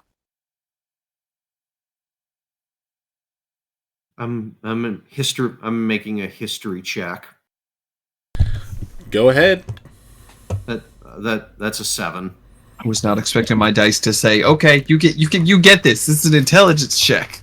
With a 7, We hate those. it's not even clicking. I think she would. I think Colette would try to think about like if any like mention of like rot and just like hidden from mortal's eye. I think she would try to see if she recognizes any of that. Sorry, repeat that. I think I would like to make a history roll. See if she would recognize that from big stories or from where she was from. Yeah, go right ahead. 16, history. Ugh, 16 flat. So with the 16, the name mainly rings a bell. As you remember hearing stories from other satyrs about a master thief who, according to legend, stole the sun from above Setessa, tricked a Cerberus into eating itself, stole a Kraken's heart, and then raced a skiff ahead of Athreos. Holy crap. Yeah, that's all you can recall. How'd you pronounce his name? One more time for me. I think it's like Orestes. It's Greek names are a pain. Orestes. That brings a bell. What? It does? Stories of just passing. A great thief. He was... stole Kraken's heart. I just thought of his legend. Oh, of course. Oh, yes. Oh, yes. No, I do remember. I think I do. I remember now what that name. You recognize it? I remember just passing words of legends, stories. It sounded like a bedtime story to make sure that the satyr children didn't go too far. Yes, yes. Orestes was supposedly like a mythic thief who accomplished impossible tasks during his lifetime. He was used as a boogeyman for me, at least. Why I would would steal your heart. Orestes rot? His corpse? Maybe, possibly, but I mean, it's no, it can't be that simple. It would be hidden from both. It would be hidden from the gods' eyes as well as ours. Is Gideon mortal? I mean, now we're getting into metaphysics. Is he a god? Well, no, he's not a god. He's like he's a spirit now. He's neither mortal nor a god. Yes. Well, maybe these masks lit up. We could be near that cottage right there. It lit up when we got close. Well, maybe we should take a little trip. I agree. Be on your guard. We know not what's inside. If this masks identifies or highlights the presence of others like those who once wore them, we could be in for a fight. I do not fear them, but others. Creon will get to use them. Creon, you hear that? We'll maybe get into a fight. He's gonna already pull his sword out and start just lumbering towards the cabin. Possibly. We don't know. Just be ready for one, just in case. You don't have to march off. Well, it's still a distance away. Well, maybe Jax can beat him there. Let's go. All right. And I start following Creon. I ride on Jack's back, hoping that Jax understands my message and wanting to beat Creon there. Give me animal handling. Woohoo! I will assist. How are you assisting? Apple. God, you just love bribing this Actually, thing. You know what? I'm gonna pull something. I'm gonna cast speak to animals. Oh no. Oh no! God You damn it! You talk to Jack and he's just like a 40-year-old smoker. Hey, what do you want? Yeah. Jax, I'm trying to you help you. understand? Better that Yeah, than I Eeyore. understand you. What do you want me to help you with? You understand? I know you don't like Creon very much. I he tried sucks. to pose a challenge to you. What's your I can challenge? get you a better treat. Yeah? What Please. kind of treat? Let me beat him to hut. I just hop on Can the you give me some ketamine? No. And you definitely need some Tic Tacs or something because your breath stinks. I heard that, fat boy. Right. Anyway, what kind of treat are you gonna get me? I like it. Hold Maybe on. Jack has Eddie Murphy's voice. Hold on. I'm about to say let's go back. So you can't speak with animals. What are you saying to Jack? Okay, so pretty much I'm crouched down in front of his face. Creon's marching to the hut. Jax, listen to me. I know you can understand me now. I know you have a distaste for that Leonin over there. Help me beat him to the hut. I'll get you a better treat than he offers. That's what I said. He's like, so Jack's gonna look at you and he goes like, "This treat better be damn worth it." And she hops on his back, and she actually. Oh, actually, the wagon. hold on. So he's gonna say it's better be damn worth it, and he's gonna add the caveat, or I'm gonna mule kick you. I will kick you back. And he'll start charging, and then I'm holding on. Whoa! and then Creon, you can easily hear him coming. You hear him like literally hoofing it. Okay. Oh. Creon's gonna look back. Oh no, you don't. And he's gonna start. Look back.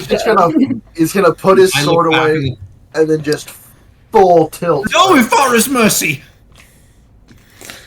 She's just like a All right. legacy. We ride the motorcycles. Creon is on all fours booking it. Okay, go ahead and give me a athletics. I see the wagon coming, and I just kind of like throw myself to the side. You see just J-Mos at the front, blindfold on, just So I who want. let the blind guy drive? Hopefully this doesn't mess up for too long. But you guys have to see this roll. Uh-oh. That is that's a 16. No, it's messing up. That's a 16 plus 4. You said Yeah, 16 sure. plus 4? Yeah, 16 plus 4. Nat 20 for the donkey. Hey! Now, hold on. Jack wants to Hold on. revenge. Hold on. Remember, Nat 20s don't mean immediate wins. I still gotta see what his athletics modifier is. He's been playing Creon for days. It could be very well. That's a tie. That's why I was like, I rolled a nat 20 for that. I don't have any food on me. At least I have probably Excited. rations. Except he's got +2 to strength. So that means it's 22. I'm not even joking. I'm just using because he doesn't have obviously any skills, so I just use his strength bonus. So you're just going on all four, Creon, sorry. As Now you hear that halfling wizard? You're on all fours, booking it to the cavern.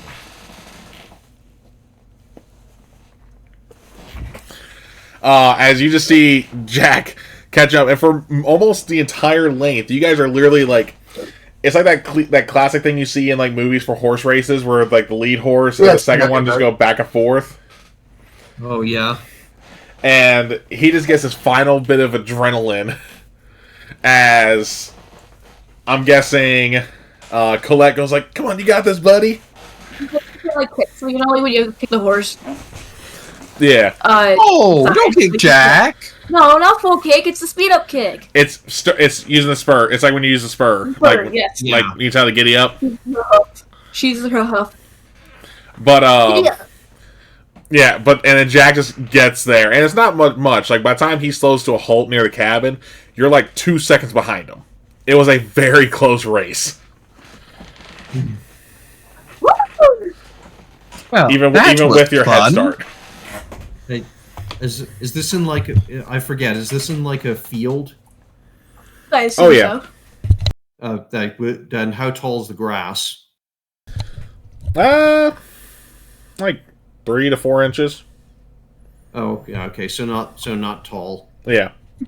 Yeah, so I just kind of pick myself up from the ground, dust myself off, and I start kind of following them over. Like, have you gone completely mad? I thought this hut was supposed to be dangerous. Maybe a little stealth is full. Side note, Jay, I just hopped on Twitch. Someone said if you reduce sap into tar, it's flammable. Yeah. Yep, So, I saw that. I have Twitch pulled up on my phone right here. Yeah. Put it in the scabbards. Put it in the igniter. Flame sword. Anyway. It's That is something they actually used to do. Yeah, Blue Exorcist just. Yep. All right, but y'all make it to the cabin. What do y'all do? What? She's like giving Jack just like head rubs and stuff like that. Honestly, she would go into her like a little bit of her rations and like feed him some of it, just as like an early treat. Yeah, you give an apple and just hands over an apple as well. Just here. It seems to like these. Yeah. So as he's munching on the apple and in between the bites, he's going to look at you, Colette, because speak with animals still going on. Because if I recall, that's like a 10-minute spell in terms of duration. He's going like, I wasn't kidding about that mule kick. Hey, we're not at the next village yet. I'll get you a better treat than he gets you. I'm just reminding you. Also, Colette, I have never heard you bray before. It's odd. You can talk to him. Yes. I'm imagining like a Dr. Doolittle, like in your mind, you're speaking normally. All of us are just hearing donkey noises, like, fuck. Yeah. Oh. Yeah. He's threatening me, but I'm not feared by it. He doesn't know I can mule kick too. But no, that promise is stern. I'll get you a better treat. The end sentence goes into braying. All right. Well, I'm sure that so much for stealth, I suppose. Let's right. go up to the car and just knock. Yeah. Yeah, she's just on the porch. Yeah, I put my hand on my sword. Ready.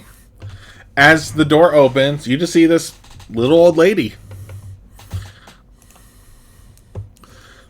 Literally probably about, and I mean by little old lady, I mean like little, like, Sam, for your reference, M size. Also, like 5'2". Yeah, pretty much. Larry, and that's if she was standing fully up. She's a little hunched over with the cane. So like Evie's height, 4'11". Yeah, fair. I forgot about Evie. But yeah, and she goes like, I knew y'all were coming. You knew we We were were coming. quite loud. You mean by our noise or other reasons? She gets off of Jack and hops up to the porch. A little bit of A, a little bit of B. Is it because of these? And she'll point at the mask that Damus is still holding. Yes, come on side, dearies. Oh, this is just kind of interesting. Just kind of bends his head a little bit to come through the door. Insight check on the old lady. Go right ahead. Before Colette will go inside, she'll ask Creon for a rope. So that she can secure, just like, normal harness style, secure Jack to like a pole or something. I'm sure he won't run, but just in case. Here you go. Thank you. and she will kind of harness style just to make sure, because he might find something that distracts him or something. This is just for safety measures. Ring. And she'll make her way inside, following Damus. I gotten 11 insight. And she just seems like an innocent old lady. Insight does not like you today, it seems. Yeah. Yeah. He's eyeing the mask that Damus is holding, by the way. Yeah. It's okay. Divine Sense is still active. Yep. And I'm not sure if that would give off anything. Nothing yet. Okay. I'm suspicious, but Yeah. to let him out. I head on in. Yeah, and you get inside, it's just a very basic cottage. You got a fire going. She was just putting on some tea, and she actually sees, like, do any of y'all want a cup? Like, she's literally acting like a full-on Southern granny. I would never say no. Yes, some tea, please. She will sit down. Oh, yes, thank you. I'm assuming there's a fireplace and sitting place. Yeah. Yeah. So, she's going to turn to you, Creon, going like, what about you, dearie? What was that, ma'am? Cup of tea? Yes, please. And she'll pour all y'all a cup. It's literally just a basic green tea. Thank you so much for the hospitality. We do apologize for dropping in so abruptly. You mentioned knowing we were going to arrive, though. That is curious. Yeah. Although I am retired nowadays, I still get a bit of some sights. Sights. You're an oracle then. Used to be. You. Oh, I don't think I've never read a. I do beg your pardon. I'm fairly well read. I don't recall any accounts of anyone just. I mean, all the accounts of oracles I read suggested that it's something of a. Something of a gift that's just given by the gods. You can't just choose to retire from being an oracle. Maybe she earned money from out in the Sandland? Possibly. So she retired from? Do you read tea leaves, ma'am? Not necessarily. Just visions? Here and there. It's been hit or miss nowadays with the age. But it allows me to actually, relax and enjoy the land. Except when I hear the thundering of hooves and looks over to Creon and out the window at Jack. We're very. I apologize on their behalf, madam. They were caught up in high spirits. Did you, this vision you talk about seeing us coming here? Yes, just don't know about what. So, nothing, so you don't recognize. She'll point over to Deimos. You don't recognize the masks? And she'll put her hand out for a mask. Hand one over. As she inspects it, you do see her react to seeing her name on it. Because her name is because she goes, oh, I didn't see that coming. Because this line here, she points where it says Kia or Kea. She goes, that's me. Oh my goodness. Why would they have your name on that? Maybe this is her mask. Well, no, obviously not. She's walking around like not and all looking not dead and everything. Maybe this mask was meant for her. No, there was the three masks all had her name on them. That's If they have your name on them, obviously they all had the same message. Does the wording mean anything to you? We're already doing an insight check on this old lady. He Leandros tried. did and got an 11, and as far as he could tell, just a sweet little old lady. I'm gonna do another one on this lady after learning that her name is on the mask. Yeah, I would actually do one as well. Go right Colette's ahead. timing is. Yeah, I think I'll do one too. Yeah, you Where's guys can all do it if you want to. Deimos is not going to. He is more interested in. Oh well, this is I got an a interesting 9. encounter. 9, okay. 5. Oh Okay. my god! I got Insight a, is bad check, I guess tonight. Well, I think I turned around. I got a dirty 20. Okay, here we go. Nice. Sam, what was yours? Oh, he didn't roll one. Deimos isn't trying to be insightful. He's just interested. Oh, okay. I said he was rolling one. My bad. No. Colette just No, wants to I'm know why her name's on the mask. Give me 1 second. Plus, Quite this is an curious. oracle. By an extension, these often preach Clothus's will, while also at the same time being the ones to inspire those to fight against it. Hmm. So it's one of those weird situations of like, this is one that both spreads my mistress's will and creates dissidence towards them. This is a very interesting encounter. I want to see how this goes. Mm-hmm. But yeah, so for the 5 and 9, again, just sweet little old lady.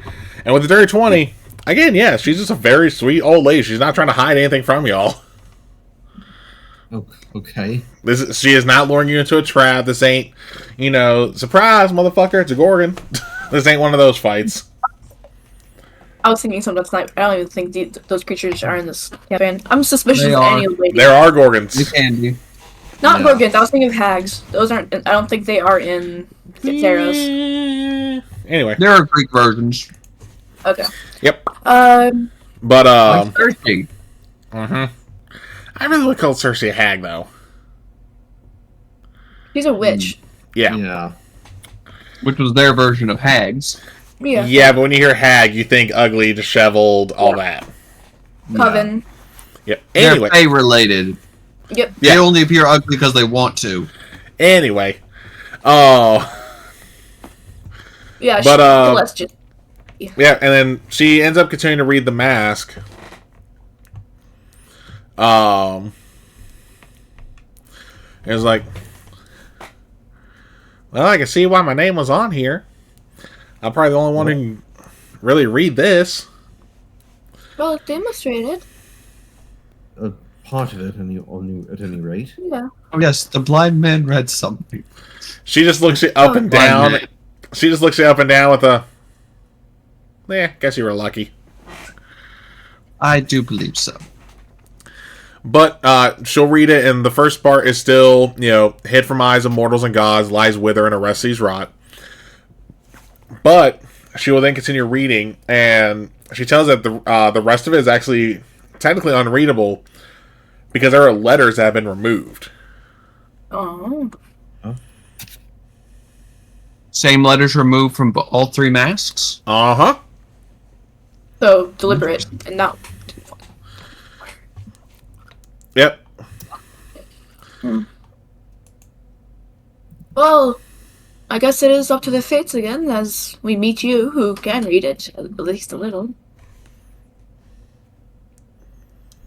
Kratos gonna turn over to a Deimos. Hey, wait a minute. Yes. Are you sure this? Can you ask your god if she's doing anything? Oh, her will is always active. Okay. It is best never to know what your fate is, as you are more than likely to oppose it. And should you ever oppose it, you will get on my bad side. Yes, a common lesson recommended. from a common lesson in all of Clothus's tales. I'll hope that I'm following my fate correctly. Think about it this way. I think we all do. We all hope to follow our fate to the best of our ability. I quite like it. It feels mystical. Fate is less the ending and more the journey. That's what I think. Those who attempt to subvert it merely because they know the last page of the book. They know not how they get there or why. Imagine if you just opened some random tale, reading the last page, and made a judgment call. Kay, can you read any more of it, Kia? I think he's written it down. Oh, No, there's nothing else to read. Oh, I see. Like I said, the rest of it's undecipherable without the missing letters. Seems we need to find more. Question is where? Why were they glowing? Was it because we came near here? Maybe if we find that Gideon fellow, he can tell us. I think I'm sure he's fulfilled his role already. Waking us up. I'm still upset about that. We can't exactly send a letter to him. Cut will finish her tea, and despite knowing nothing about Oracle or reading, she'll have to read her tea. Because that's all she really knows about prophecies and stuff like that. From books. I'm going to keep drinking my tea.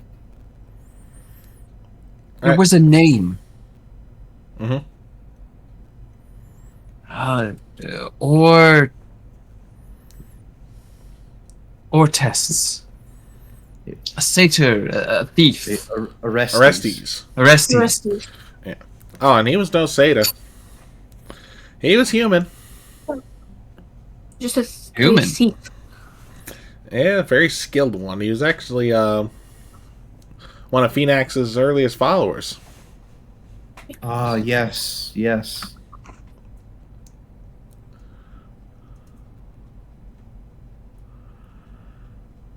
Alright. There was the reference and the reference on the mask to his rot. What might that refer to? Funny enough, the line there is a little more literal than you think. It's telling you, whatever is hidden, it's with his body. Oh. So I wasn't too far off thinking it was his corpse. Are they still? Are the masks still glowing? Oh, they stopped glowing whenever y'all started traveling earlier. Okay. Do you think? I question why they were glowing in the first place. No. Maybe it is you? Knowing the gods, as she kind of just gives this very sly look up to the ceiling. I'm like, they're probably telling y'all to move it. I knew we were wasting time. Are trying to give us a hint.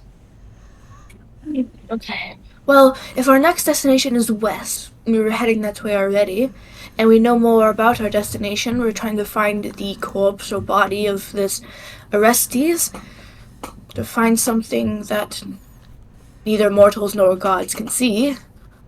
Don't know how to achieve that. Guys, we should get a move on? Question is, where do we find his body? If we're passing through towns, correct me if not, they should have some libraries or some kind of knowledge throughout. I can give y'all a hint. That would help. Oh, yes, please do. Immensely. For a fee, and she just holds her hand out. I jokingly just want to put an apple in her hand, but I don't think that'll work. I am just but a satyr from the woods. I take out. I take 4 gold out of my pack and offer it to her. Yep, she'll take the 4. Oh. Okay. It goes, so the exact location, no one knows. Otherwise, people would have found it a long time ago. But, although you may not want to hear this, you probably want to try the Asphodel. I should read more.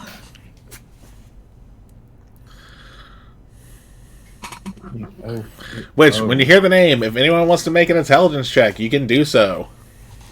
Okay. I will make one. See if maybe Colette knows more than I do.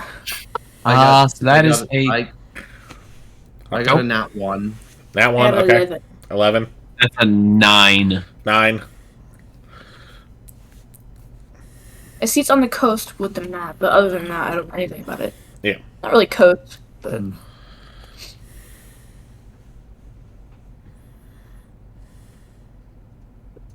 I don't recognize that very much.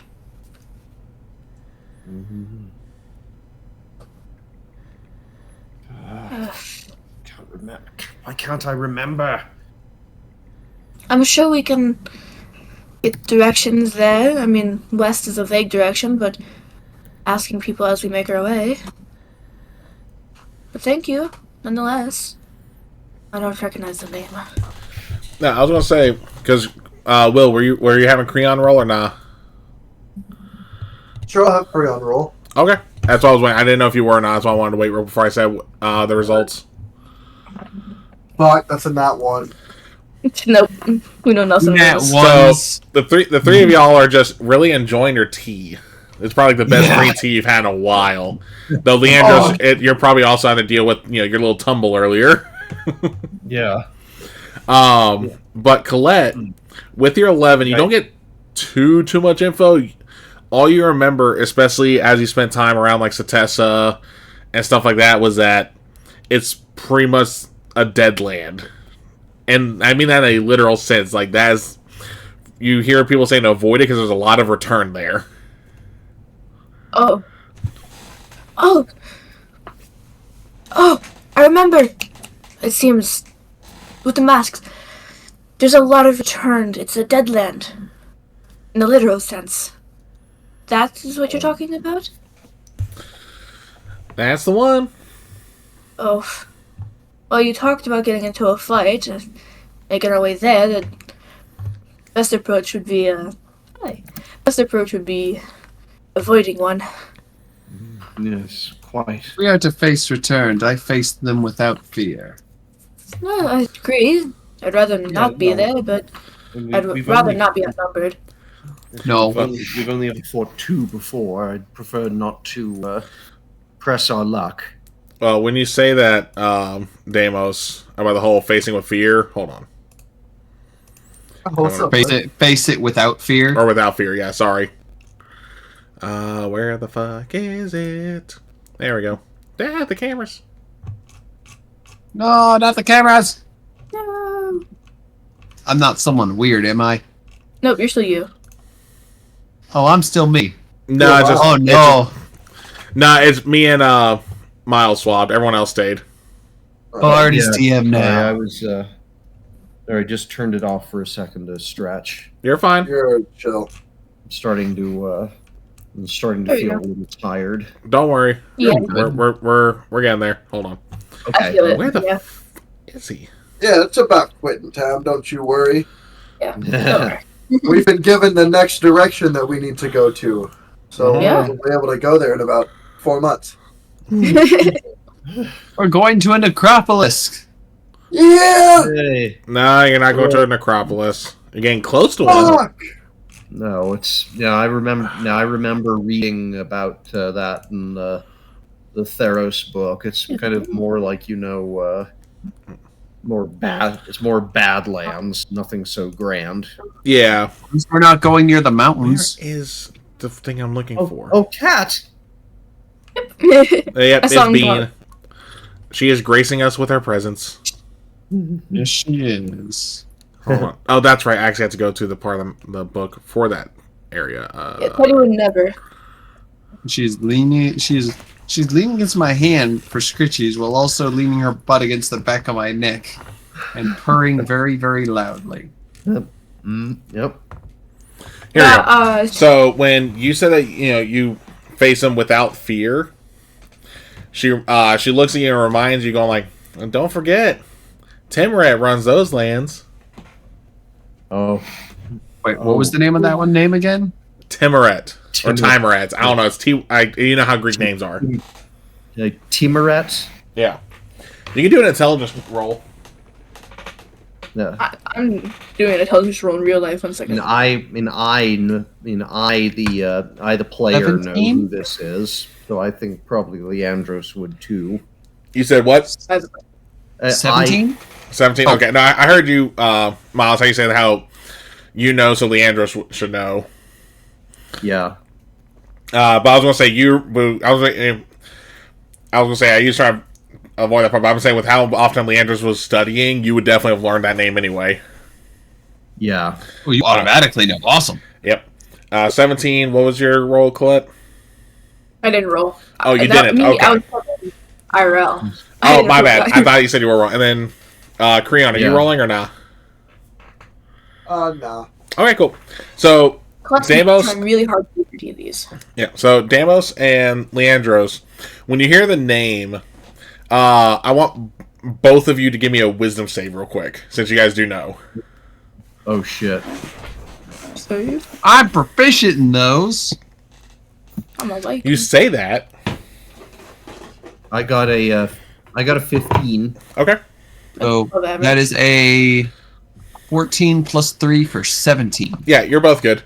So, now granted, you still feel as if like your blood chilled a little at the name, as you recall the story of Timoret, where he was given a cursed blessing from Erebos to be brought back to the mortal world as a returned, with the sole task of killing Phoenix. Because remember, Phoenix, before he became a god, escaped from the underworld, essentially becoming the first returned. And that because Phoenix was masked, Timoret could never find him. So Timoret just literally started murdering anyone he came across. And then, when Phoenix became a god, Timoret could no longer complete his task. So now he and his legions are just doomed eternally to kill in Erebos' name. Oof. Timoret, the Murder King? What? Now that would be a nice notch on my belt. No. The granny is going to give you the coldest look possible. I'm going, don't be stupid, boy, type look. It's something to work up to. Oh. But with that, we're going to go ahead and pause for the night. I think leading on the chilling moment was a nice little pause. Yeah. Yes. Yeah, and like say, and like and I guess that was kind of like a nice little capper. Like Deimos is just like challenge accepted. Pretty Yes. much. That was a wonderful introduction. I love your character. Yep. But bravo. We are going to go ahead and go around and say who you are, who you play, where people can find you, and because we finally had a full cast, I decided to do this, and I hit all y'all with a kill with kindness, which means you're going to compliment each other. So here's how it's going to go. Okay. No. Look in the mirror as a self-kindness, Sam. Oh, thank God. So tired of those. Remember, I have unlimited points here. Anyway. But don't worry, I'm not doing them. And besides, that means y'all can hit me with them too, since it's still a point redemption. Anyway. But the way it's going to go, so Will, you're going to compliment Sam, Sam to Will, and then Miles and Jay, Jay to Miles. Okay. Alright. So we're going to go ahead and, like I said, go around and say who you are, who you played. For the question for the night, it's going to be a two-parter for Colette, Leandros, and Creon. Y'all's initial opinion of Deimos. And what is something you are either looking forward to or fearing about this whole mass situation? It could be either. And then Sam, for Deimos, the second part is still the same, hoping or fearing for the mass part. But what is Deimos' initial thought about the rest of his party? Alright. But we're going to go in reverse order, starting with Colette. Okay. So, hi, I am Jay, or Ducky. I played Colette the Cleric, or Colette the Satyr Cleric of Karametra. Something nice to say to Miles. I genuinely love how well you play your character. I love the flavoring you put in everything, and I love... You play a bard really well. I genuinely love the flavoring and details you put into it. For the questions, I'd say Colette's first introduction to Deimos is overwhelmingly positive. She isn't the odd one out much anymore. Well, not in the biggest sense, but she isn't the only satyr. So she has someone to relate to in that sense. And just the vibes from Deimos alone, she was like, oh, we're gonna get along. But yeah, that's mine. Oh, and the mask. I think I'm excited for the mask thing to see if any of our party members falls to their impulsions and put the mask on eventually. See if they're silly enough to do that. Okay. Here we go. Excuse me. Miles. Okay. So I'm Miles, and I played Leandros, the human bard, and a devotee of Ifara. And Jay, I really like I like the air of, just I kind of like the sunny energy that you bring to Colette. Thank And you. she just kind of like does like a really good kind of middle ground between like Leandros being very stuffy and Creon being all ha ha ho ho. So like that's good. She's good. Yeah, she's like a good middle ground between the two of us, and you really embody that well. Thank you. So questions. Like Leandros isn't. He's still not quite sure what to make of Deimos. I mean, he seems. Like he doesn't know much about him. I mean, he seems fairly friendly, but he's also like a little taken aback by how flippant he is towards the gods, other than Clothis.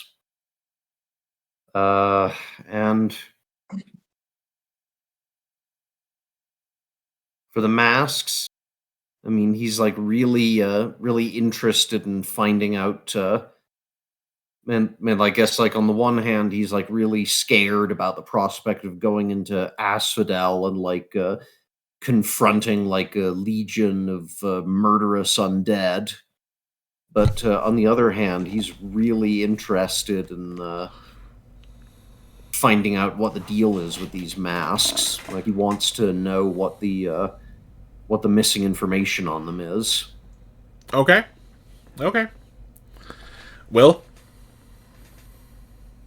Yeah, first impression of Deimos, fantastic. It was very fun, especially doing the bits with like being like "fuck you, Helios," and just joking around with that. That was really fun. Just you as a person and player, first impression. It was off camera, so here's a little behind the scenes sneak peek. It was really fun talking Helldivers with you. I love that game. It's one of my favorite ones to play with friends. It's also great to finally meet you, hearing so much about you and seeing you sometimes in other streams. It was a lot of fun. And I'm also just excited to figure out the mystery with the masks. I don't really have any theories about them yet, so nothing's clicking, nothing's like setting off an alarm. I'm just excited for the ride right now to see what happens. Mm-hmm. Okay. And imagine, and also since you saw, I see how Sam plays with Deimos, imagine how he's going to play his character for the Surge game that both of y'all are in. Whenever I'm excited. I gotta come up with a character for Surge. You're not ready. I know I'm not. I gotta watch that. Yeah. Well, since Sam's bit may not start again until May. I might actually try and get that going here soon, even if that means we'll take a little hiatus when May hits for that game, for that particular game. Anywho, but last but not least of the players, Sam. Perfect. I am Sam, Markov and Co on most socials. I have been your glorious Satyr Paladin and Acolyte Prefix Deimos. Oh, Crewfix, okay. Or Clothis. Clothis. Why did I say Crewfix? Yeah, other half. Wrong deed, different deed, other half. Other Same half. name. Similar name, Same similar letter. slightly different things. Wait, but why did I say definitely- same name? They're twins. It's easy to yeah. get them mixed up. Whatever. Just don't tell her that or him that. They'll get pissy. Well, I absolutely love what you're doing with your character for the very reason I love it when somebody breaks the molds on barbarians specifically. A lot of people play barbarians the exact same way, but slightly different flavor tweaks. I love seeing this alternate spin on it. It is very refreshing. Mm. And I can't wait to see it expound more as the character grows. Oh yeah. On each individual character, I think Deimos has an interesting take, so to speak. Leandros kind of seems like the... How would I describe it? The strong foundation. Some might see him as more of a stick in the mud, maybe someone who's less likely to go out and do the dangerous thing, but he can also be a very good voice of reason. He knows a lot. He's not afraid to try to perhaps solve problems with words before things get nasty. It's a very good, extremely good skill set to have. Hmm. I feel like Colette kind of fills in the heart of the group. It was already kind of described as kind of like that ray of sunshine, but I think it's also one that's going to stay hopeful even when things look bad. Hmm. Which, especially if we're going to be dealing with a bunch of undead and stuff, is another important thing to have. Mhm. Yeah. Rion, I can already tell, is tough, but also resourceful. He's got hobbies, he's got schemes, he's got ideas, which have a lot of potential. Just because he's a barbarian does not mean he's to be underestimated and treated as just a bonehead who's strong. And I am very interested to see what he's going to come up with. Wait until you see my charisma. And then as for the task at hand, dealing with the undead and dealing with the return would be one hell of a way to get his legend up into Nyx. To be up there in the stars. And he is all for it. He does not care about the danger, because if he dies, well, it was the will of Clothis. It was his time. If not, he dives into every battle without a fear in his mind. Because if it's not his time to die, he'll survive. Yeah, guess that makes sense. Which also makes him appear really fucking crazy when he's charging a creature way bigger than him with no fear. Add a little taste of recklessness into this. Yeah, no, that will be the downside of this man fears nothing. Yeah. Oh god, this man fears nothing. Uh-oh. Yep. Hold him back. Yep, pretty much. Just I'm no, excited. don't call him that. Don't call him that. Calls him the thing. Oh no. Yep. Alright. And once again, I am Kel, known as the Celtic Wyvern King. Sorry you guys were not able to see me towards the end of the stream, as my cameras decided to give me the middle finger. One of them decided to give me the middle finger and then have a heart attack. But, yeah, again, if you like what you saw, make sure to hit that follow button. We always appreciate a follow. Same with subscribe. And if you don't necessarily want to pull your wallet out for a subscription, cool. Use Twitch Prime if you got Twitch Prime. And if you don't use your Prime sub on us, I always like to make sure people know about us. That way, like, if they have a content creator they prefer, they can still be able to support that creator, especially if, like, let's say they're short on a paycheck because of bills, because we all know bills suck here in the States. Especially in the South. But also, if you want to support the channel, we do have a merch store, which hopefully between here, Surge, and Stargate, I can start getting some more game-specific merch going. Especially with our brewmaster over here, Creon. Exploding butt disease shirt. I gotta figure out an image for that. I gotta figure something out for that, because I do want to do that. I just imagined Leona with just 2 big chugs of beer, and one of them just says explosive. Yeah. But also on that note, and I'm probably going to work on the logistics tomorrow because I've been sadly putting it off way too long because of work. When we work on getting the details, like everything set up for our giveaway, because we did hit 100 followers on Twitch, so we are going to do a giveaway for some channel merch, like a t-shirt, maybe a hat, and just a couple other items from there. Just say, hey, thanks for helping us hit that mark. Because I would love for this channel to blow up. I would love to make some money off this. I'm just doing it for the fun. That's why I work a full-time job. Yeah. This is just for fun. It's just that little extra bit helps. And knowing that we have that many people following us to help support the channel, just getting the follower count up is always nice and appreciated.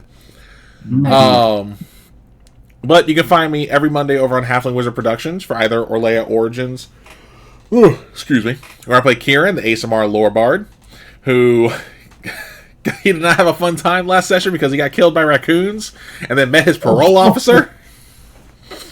I heard about that. Well, his parole officer, the god who acts as his parole officer. Anyway, on the opposite Mondays, you can find me there still for Windrise of Aria. I play A, the chief engineer of the ship, who got to make some cool stuff off screen. I already told you about it, Sam. I was not saying out loud because some of my cast members are in the chat. I'm not giving stuff away. Every other Wednesday, you can find us back here for the Theros 5e campaign. I am looking to hopefully get the Surge game come up here. I got to talk to everyone, see if everyone's good. We can start on this sooner rather than later now, since, again, one of our players now has more availability, at least for the time being. Granted, not the best reasons, but hey, I'll take what I can get. Every other Thursday, so next Thursday, you can find me on Halfling Wizard Productions again for Reign of Vecna, where I play Meek, the Reborn Goliath Redemption Paladin. Try saying that 5 times fucking fast. Where we got into some trouble there a little bit. Every other Friday, you can find me back on my channel, including this Friday, for our Stargate 5e campaign, where my players are currently camping on an alien planet, and one of them is about to take the rest of the party snipe hunting. Oh, no.